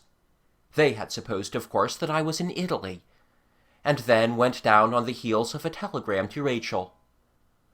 I forget the wording of that telegram, but it was as little alarming as possible. I think I said something about, "Back in London for documents, shall try to get down to you." I did not specify any particular train, or indeed state definitely that I was coming that day. I had never been to Cromingham before. I went to the house you occupied on the esplanade, and learnt that you were all upon the beach. I walked along the sea-wall, scrutinizing the various bright groups of children and nursemaids and holiday people that were scattered over the sands. It was a day of blazing sunshine, and between the bright sky and the silver drabs of the sand stretched the low levels of a sea that had its customary green-gray touched for once with something of the sapphire glow of the Mediterranean. Here and there were gay little umbrella tents or canvas shelters, and a bather or so and pink and white wading children broke the dazzling edge of foam.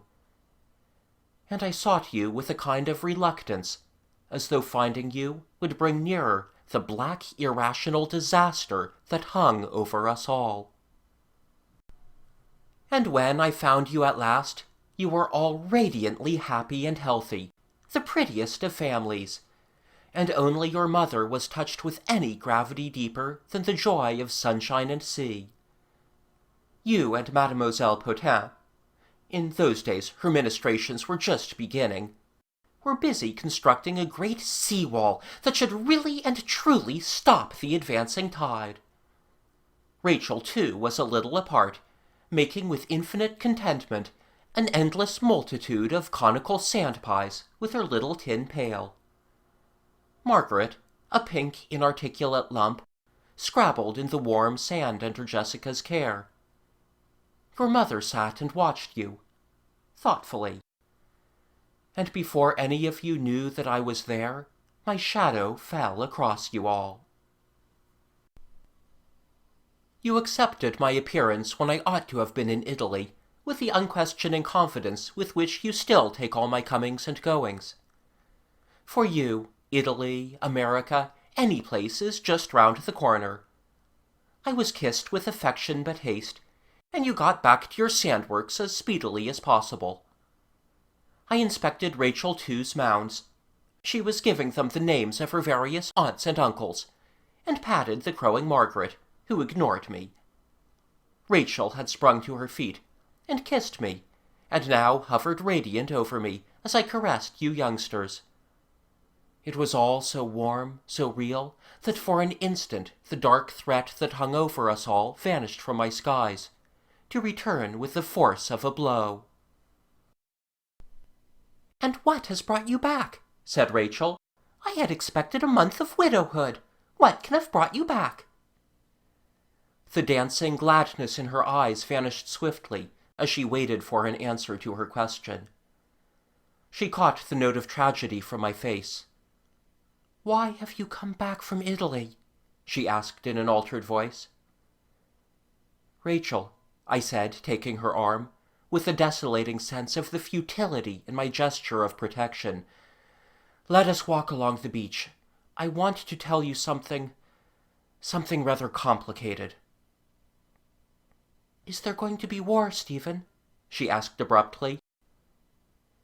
It seemed then that this question, which merely concerned the welfare of 100 million people or so, and pain, destruction, and disaster beyond measure, was the most trivial of digressions. "No," I said, "I haven't thought about the war." "But I thought you were thinking of nothing else." "This has put it out of my head. It's something disastrous to us." "Something has happened to our money?" "I wish that was all." "Then what is it?" Her mind flashed out. "It has something to do with Mary Justin." "How did you know that?" "I guessed." "Well, it is. You see, in Switzerland we met." "You met?" "By accident. She had been staying at the hotel on Swiss Alps." "You slept there!" cried Rachel. "I didn't know she was in the hotel until the next day." "And then you came away?" "That day." "But you talked together?" "Yes." "And for some reason— You never told me, Stephen. You never told me. And you met. But why is this disaster?" "Because Justin knows, and he means to divorce her. And it may be he will succeed." Rachel's face had become white. For some time she said nothing. Then, slowly, "And if he had not known and done that, I should never have known." I had no answer to make to that. It was true. Rachel's face was very still, and her eyes stared at the situation laid bare to her. "When you began," she choked presently, "when she wrote, I knew, I felt—" She ceased for fear she might weep, and for a time we walked in silence. "I suppose," she said desperately at last, "he will get his divorce." "I am afraid he will." "There's no evidence? You didn't?" "No." "And I never dreamt—" Then her passion tore at her. "Stephen, my dear," she wept, "you didn't? You didn't? Stephen, indeed you didn't, did you? You kept faith with me as a husband should. It was an accident, a real accident, and there was no planning for you to meet together. It was as you say. I've never doubted your word, ever. I've never doubted you." Well, at any rate, I could answer that plainly, and I did. "And you know, Stephen," she said, "I believe you. And I can't believe you. My heart is tormented. Why did you write to her? Why did you two write and go on writing? And why did you tell me nothing of that meeting? I believe you because I can't do anything but believe you. It would kill me not to believe you in a thing that came so near to us. And yet there it is, like a knife being twisted in my heart, that you met. Should I have known of your meeting, Stephen, ever? I know I'm talking badly for you, but this thing strikes me suddenly, out of this clear, beautiful sky. And the children there, so happy in the sunshine. I was so happy with you coming. It will mean shames and law courts and newspapers, losses of friends, losses of money and freedom. My mother and my people, and you and all the work you do. People will never forget it, never forgive it. They will say you promised. If she had never written, if she had kept to her bargain—" "We should still have met." "Stephen, Stephen, you must bear with me." "This is a thing," I said, "that falls, as you say, out of the sky. It seemed so natural for her to write. And the meeting, it is like some tremendous disaster of nature. I do not feel I have deserved it. It is irrational. But there it is, little Rachel of my heart, and we have to face it.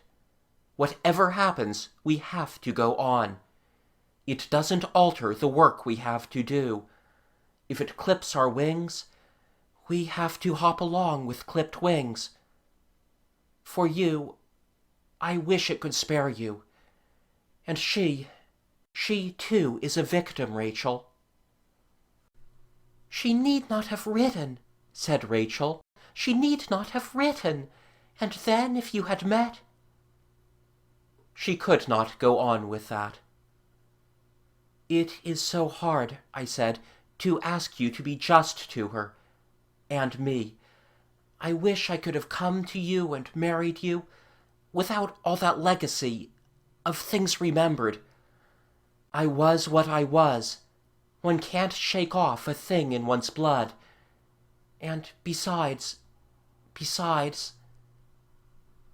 I stopped helplessly. 10. And then Mary came herself to tell me there would be no divorce. She came to me unexpectedly. I had returned to town that evening, and next morning, as I was sitting down in my study to answer some unimportant questions Maxwell Hartington had sent me, my parlour-maid appeared. "Can you speak," she asked, "to Lady Mary Justin?" I stood up to receive my visitor. She came in, a tall, dark figure, and stood facing me in silence until the door had closed behind her. Her face was white and drawn and very grave. She stooped a little. I could see she had had no sleep. Never before had I seen her face marked by pain. And she hesitated. "My dear," I said, "why have you come to me?" I put a chair for her, and she sat down. For a moment she controlled herself with difficulty. She put her hand over her eyes. She seemed on the verge of bitter weeping. "I came," she said at last. I had to come, to see you." I sat down in a chair beside her. "It wasn't wise," I said, "but never mind. You look so tired, my dear." She sat quite still for a little while. Then she moved her arm as though she felt for me blindly, and I put my arms about her and drew her head to my shoulder, and she wept. "I knew," she sobbed, "if I came to you." Presently her weeping was over. "Get me a little cold water, Stephen," she said. "Let me have a little cold water on my face. I've got my courage now again. Just then I was down too low. Yes, cold water, because I want to tell you things you will be glad to hear." "You see, Stephen," she said, and now all her self-possession had returned, "there mustn't be a divorce. I've thought it all out, and there needn't be a divorce." "Needn't be?" "No." "What do you mean?" "I can stop it." "But how?" "I can stop it. I can manage. I can make a bargain. It's very sweet, dear Stephen, to be here talking to you again." She stood up. "Sit at your desk, my dear," she said. "I'm all right now. That water was good. How good cold things can be. Sit down at your desk and let me sit here, and then I will talk to you. I've had such a time, my dear. Ah." She paused and stuck her elbows on the desk and looked me in the eyes. And suddenly that sweet, frank smile of hers swept like sunshine across the wintry desolation of her face. "We've both been having a time," she said, This odd little world. It's battered us with its fists. For such a little. And we were both so ridiculously happy. Do you remember it? The rocks and the sunshine and all those twisted and tangled little plants. And how the boat leaked and you bailed it out. And the parting, and how you trudged up that winding path away from me. A gray figure that stopped and waved. A little figure. Such a virtuous figure. And then this storm, this awful hullabaloo. Lawyers, curses, threats, and Stella Summersley Satchel like a fury of denunciation. What hatred that woman has hidden from me. It must have accumulated. It's terrible to think, Stephen, how much I must have tried her. Oh, how far away those Alps are now, Stephen.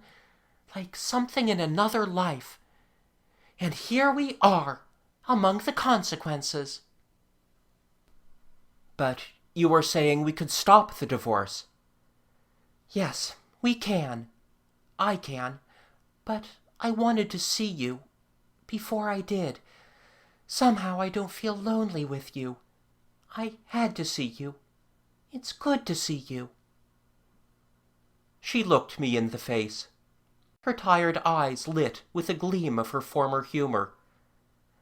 Have you thought, she asked, of all that will happen if there is a divorce? I mean to fight every bit of it. They'll beat you. We'll see that. But they will. And then? Why should one meet disaster halfway? Stephen, she said, what will happen to you when I am not here to make you look at things? Because I shan't be here, not within reach of you. There are times when I feel like a mother to you, never more than now. And then, with rapid touches, she began to picture the disaster before me. She pictured the court and our ineffectual denials. She made me realize the storm of hostility that was bound to burst over us. And think of me, she said. Stripped I shall be and outcast. Not while I live. But what can you do for me? You will have Rachel. How can you stand by me? You can't be cruel to Rachel. You know you can't be cruel to Rachel. Look me in the face, Stephen. Tell me. Yes. Then how can you stand by me? Somehow, I cried foolishly, and stopped. They'll use me to break your back with costs and damages. There'll be those children of yours to think of. My God, I cried aloud, why do you torment me? Haven't I thought enough of those things? Haven't I seen the ruin and the shame, the hopeless trap, men's trust in me gone, my work scattered and ended again, my children growing up to hear this and that exaggeration of our story, and you, all the bravery of your life scattered and wasted. The thing will pursue us all, cling to us. It will be all the rest of our lives for us. I covered my face with my hands. When I looked up, her face was white and still, and full of a strange tenderness. I wouldn't have you, Stephen. I wouldn't have you be cruel to Rachel. I just wanted to know something. But we're wandering. We're talking nonsense. Because, as I said, there need be no divorce. There will be no divorce at all. That's what I came to tell you. I shall have to pay, in a way, Stephen. Not impossibly. Don't think it is anything impossible. Then she bit her lips and sat still. My dear, I whispered, if we had taken one another at the beginning. But she went on with her own thoughts. You love those little children of yours, she said, and that trusting girl wife. Of course you love them. They're yours. Oh, they're so deeply yours. Yours. Oh, my dear, don't torture me. I do love them, but I love you too. No, she said, not as you do them. I made a movement of protest. "No," she said, whitely radiant with a serenity I had never seen before in her face. "You love me with your brain, with your soul, if you like. I know, my poor bleeding Stephen. Aren't those tears there? Don't mind my seeing them, Stephen. Poor dear, poor dear. You love them with your inmost heart. Why should you mind that I see you do? All my life I've been wrong, Stephen, and now I know too late. It's the things we own we love, the things we buy with our lives. Always I have been hard. I've been a little hard. Stephen, my dear, I loved you. Always I have loved you. And always I have tried to keep myself. It's too late. I don't know why I am talking like this, but you see I can make a bargain now. It's not an impossible bargain, and save you, and save your wife, and save your children." "But how?" I said, still doubting. "Never mind how, Stephen. Don't ask me how now. Nothing very difficult. Easy. But I shall write you no more letters. See you? No more. Never. And that's why I had to come, you see. Why I was able to come to you, just to see you and say good-bye to you, and take leave of you, dear love that I threw away and loved too late." She bit her lip and faced me there, a sweet, flushed, living thing, with a tear coursing down her cheek, and her mouth now firm and steady. "You can stop this divorce," I said. "But how, Mary?" "No, don't ask me how. At a price. It's a bargain. No, no, don't think that. A bargain with Justin, but not degrading. Don't, my dear, let the thought of it distress you. I have to give earnests. Never, dear, never, through all the dusty rest of life again, will you and I speak together. Never. Even if we come face to face once more. No word." "Mary," I said, "what is it you have to do? You speak as if— What is it Justin demands?" "No, do not ask me that. Tell me. You see, we've so much to talk about, Stephen. Tell me of all you are going to do, everything. Because I've got to make a great vow of renunciation. Of you. Not to think again, not even to think of you again. No, no, I'm not even to look for you in the papers any more. There's to be no tricks this time. And so, you see, I want to fill up my mind with you, to store myself with you. Tell me your work is worth it, that it's not like the work of everyone. Tell me, Stephen, that. I want to believe that tremendously. Don't be modest now. That will be cruel. I want to believe that I am at last to do something that is worth doing, something not fruitless." "Are you to go into seclusion?" I asked suddenly. "To be a nun." "It is something like that," she said, "very like that. But I have promised, practically, not to tell you that. Tell me your soul, Stephen, now. Give me something I may keep in my mind through all those years of waiting." "But where?" I cried. "What years of waiting?" "In a lonely place, my dear, among mountains, high and far away, very beautiful, but lonely. A lake, great rocks, yes, like that place. So odd. I shall have so much time to think, and I shall have no papers, no news. I mustn't talk to you of that. Don't let me talk to you of that.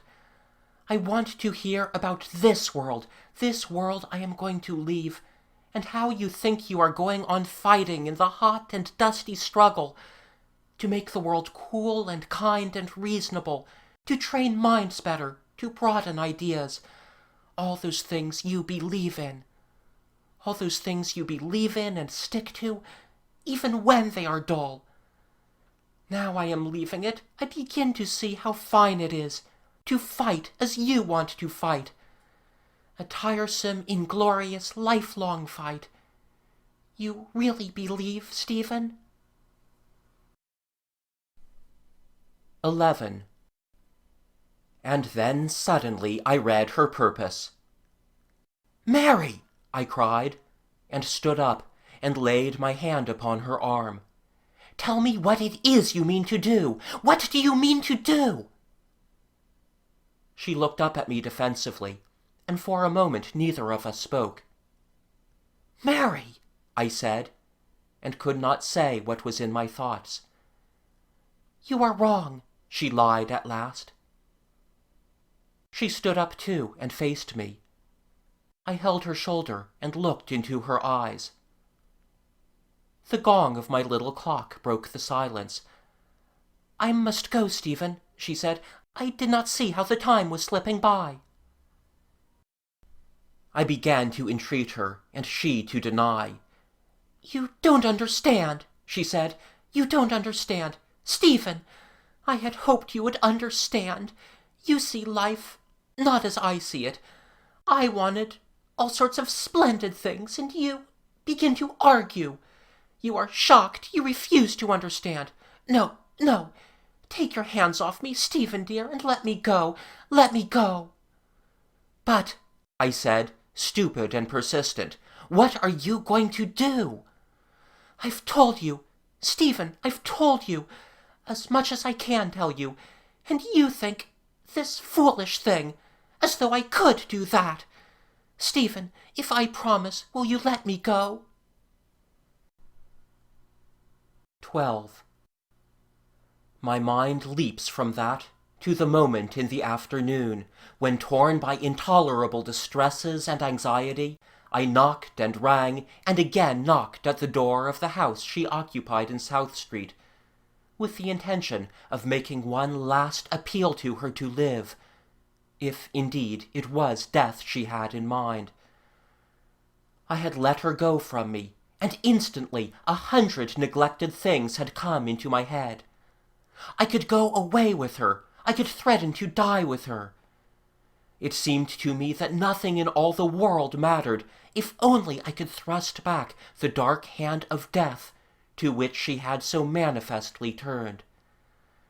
I knew all along that her extorted promise would not bind her. I knew, and I let the faintest shadow of uncertainty weaken and restrain me. And I went to her too late. I saw instantly that I was too late when the door opened and showed me the scared face of a young footman whose eyes were red with tears. "Are you Doctor?" he asked of my silence. I said, "I must speak to Lady Mary." He was wordless for a moment. She died, sir," he said. "She's died suddenly." His face quivered. He was blubbering. He couldn't say anything more. He stood snivelling in the doorway. For some moments I remained confronting him, as if I would dispute his words. Some things the mind contests in the face of invincible conviction. One wants to thrust back time. End of chapter 11.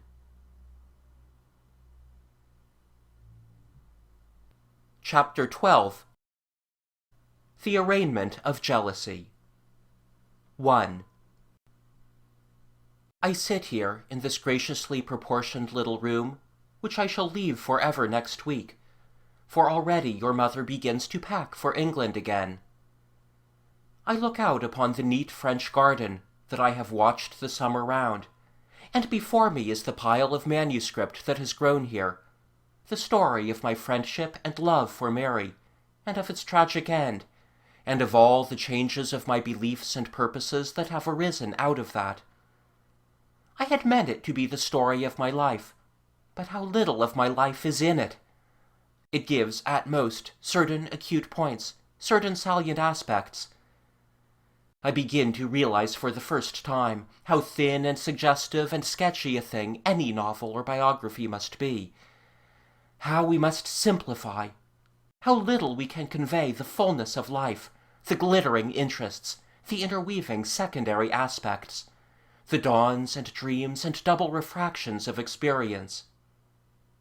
Even Mary, of whom I have labored to tell you, seems not so much expressed as hidden beneath these corrected sheets. She who was so abundantly living, who could love like a burst of sunshine, and give herself as God gives the world, is she here at all in this pile of industrious, inexpert writing? Life is so much fuller than any book can be. All the story can be read, I suppose, in a couple of hours or so, but I have been living and reflecting upon and reconsidering the substance of it for over 40 years. I do not see how this book can give you any impression but that of a career all strained upon the frame of one tragic relationship. Yet no life, unless it is a very short young life, can have that simplicity. Of all the many things I have found beautiful and wonderful, Mary was the most wonderful to me.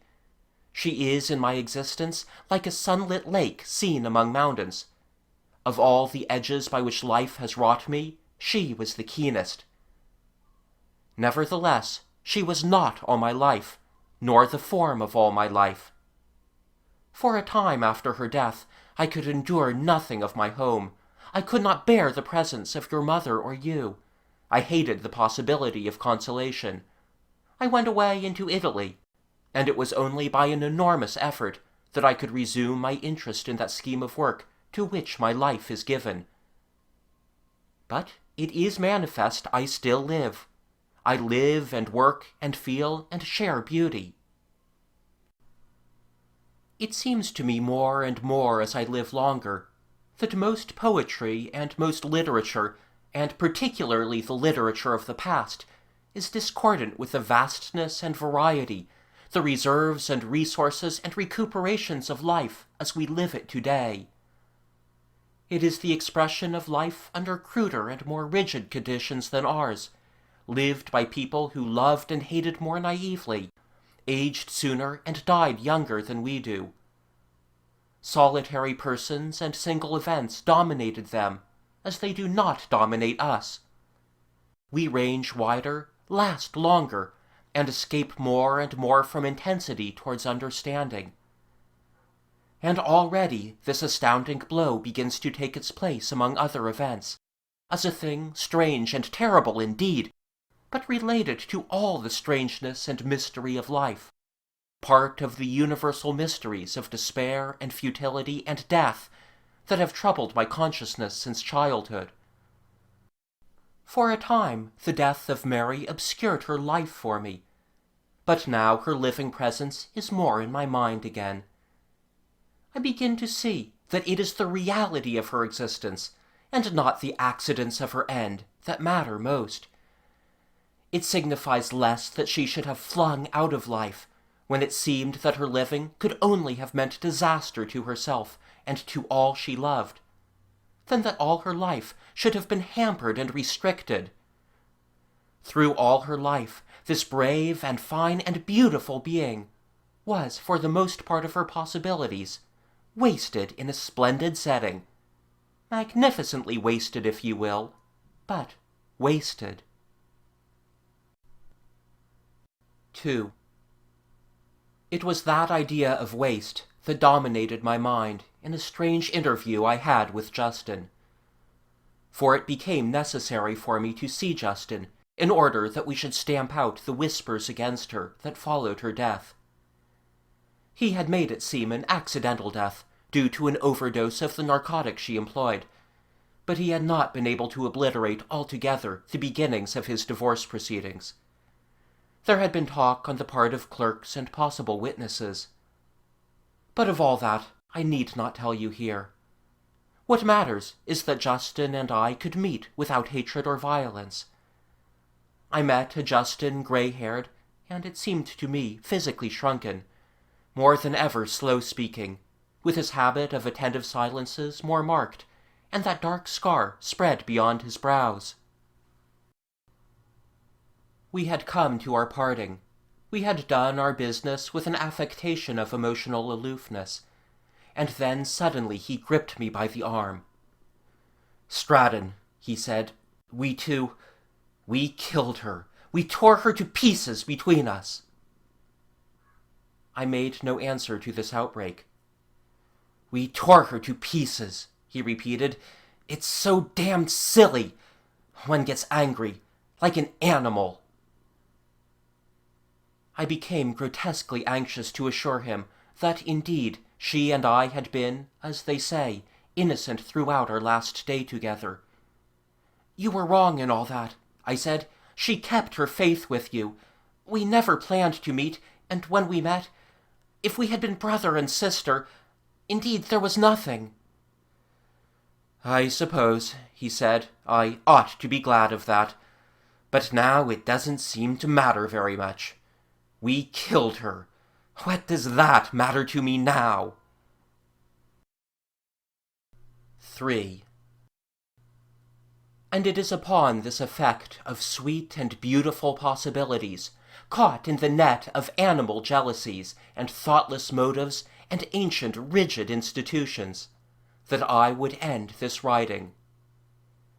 In Mary, it seems to me, I found both womanhood and fellowship. I found what many have dreamt of, love and friendship freely given. And I could do nothing but clutch at her to make her my possession. I would not permit her to live except as a part of my life. I see her now, and understand her better than when she was alive. I recall things that she said and wrote, and it is clear to me, clearer perhaps than it ever was to her, that she, with her resentment at being in any sense property, her self-reliant thought, her independence of standard, was the very prototype of that sister lover, who must replace the seductive and abject womanhood, owned, mastered, and deceiving, who waste the world today. And she was owned, she was mastered, she was forced into concealment. What alternative was there for her? What alternative is there for any woman? She might perhaps have kept her freedom by some ill-paid work, and at the price of every other impulse in her swift and eager nature. She might have become one of those poor neuters, an independent woman. Life was made impossible for her, and she was forced to die, according to the fate of all untimely things. She was destroyed, not merely by the unconsidered, undisciplined passions of her husband and her lover, but by the vast tradition that sustains and enforces the subjugation of her sex. What I had from her, and what she was, is but a mere intimation of all that she and I might have made of each other and the world.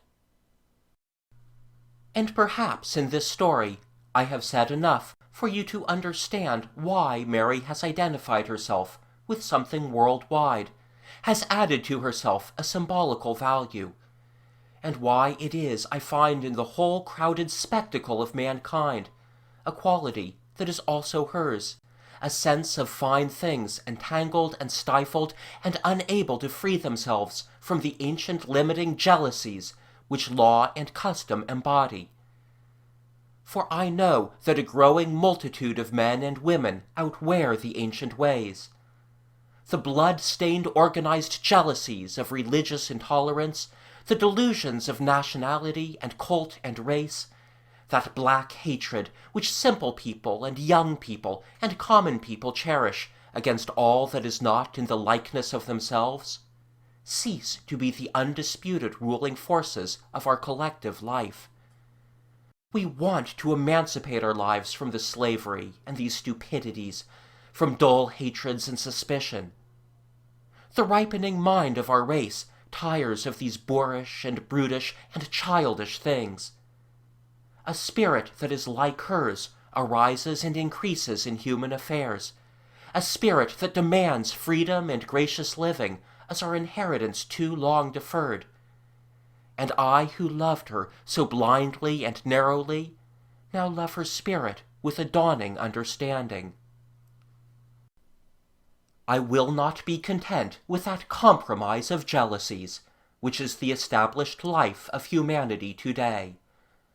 I give myself, and if I can I will give you, to the destruction of jealousy, and of the forms and shelters and instruments of jealousy, both in my own self and in the thought and laws and usage of the world.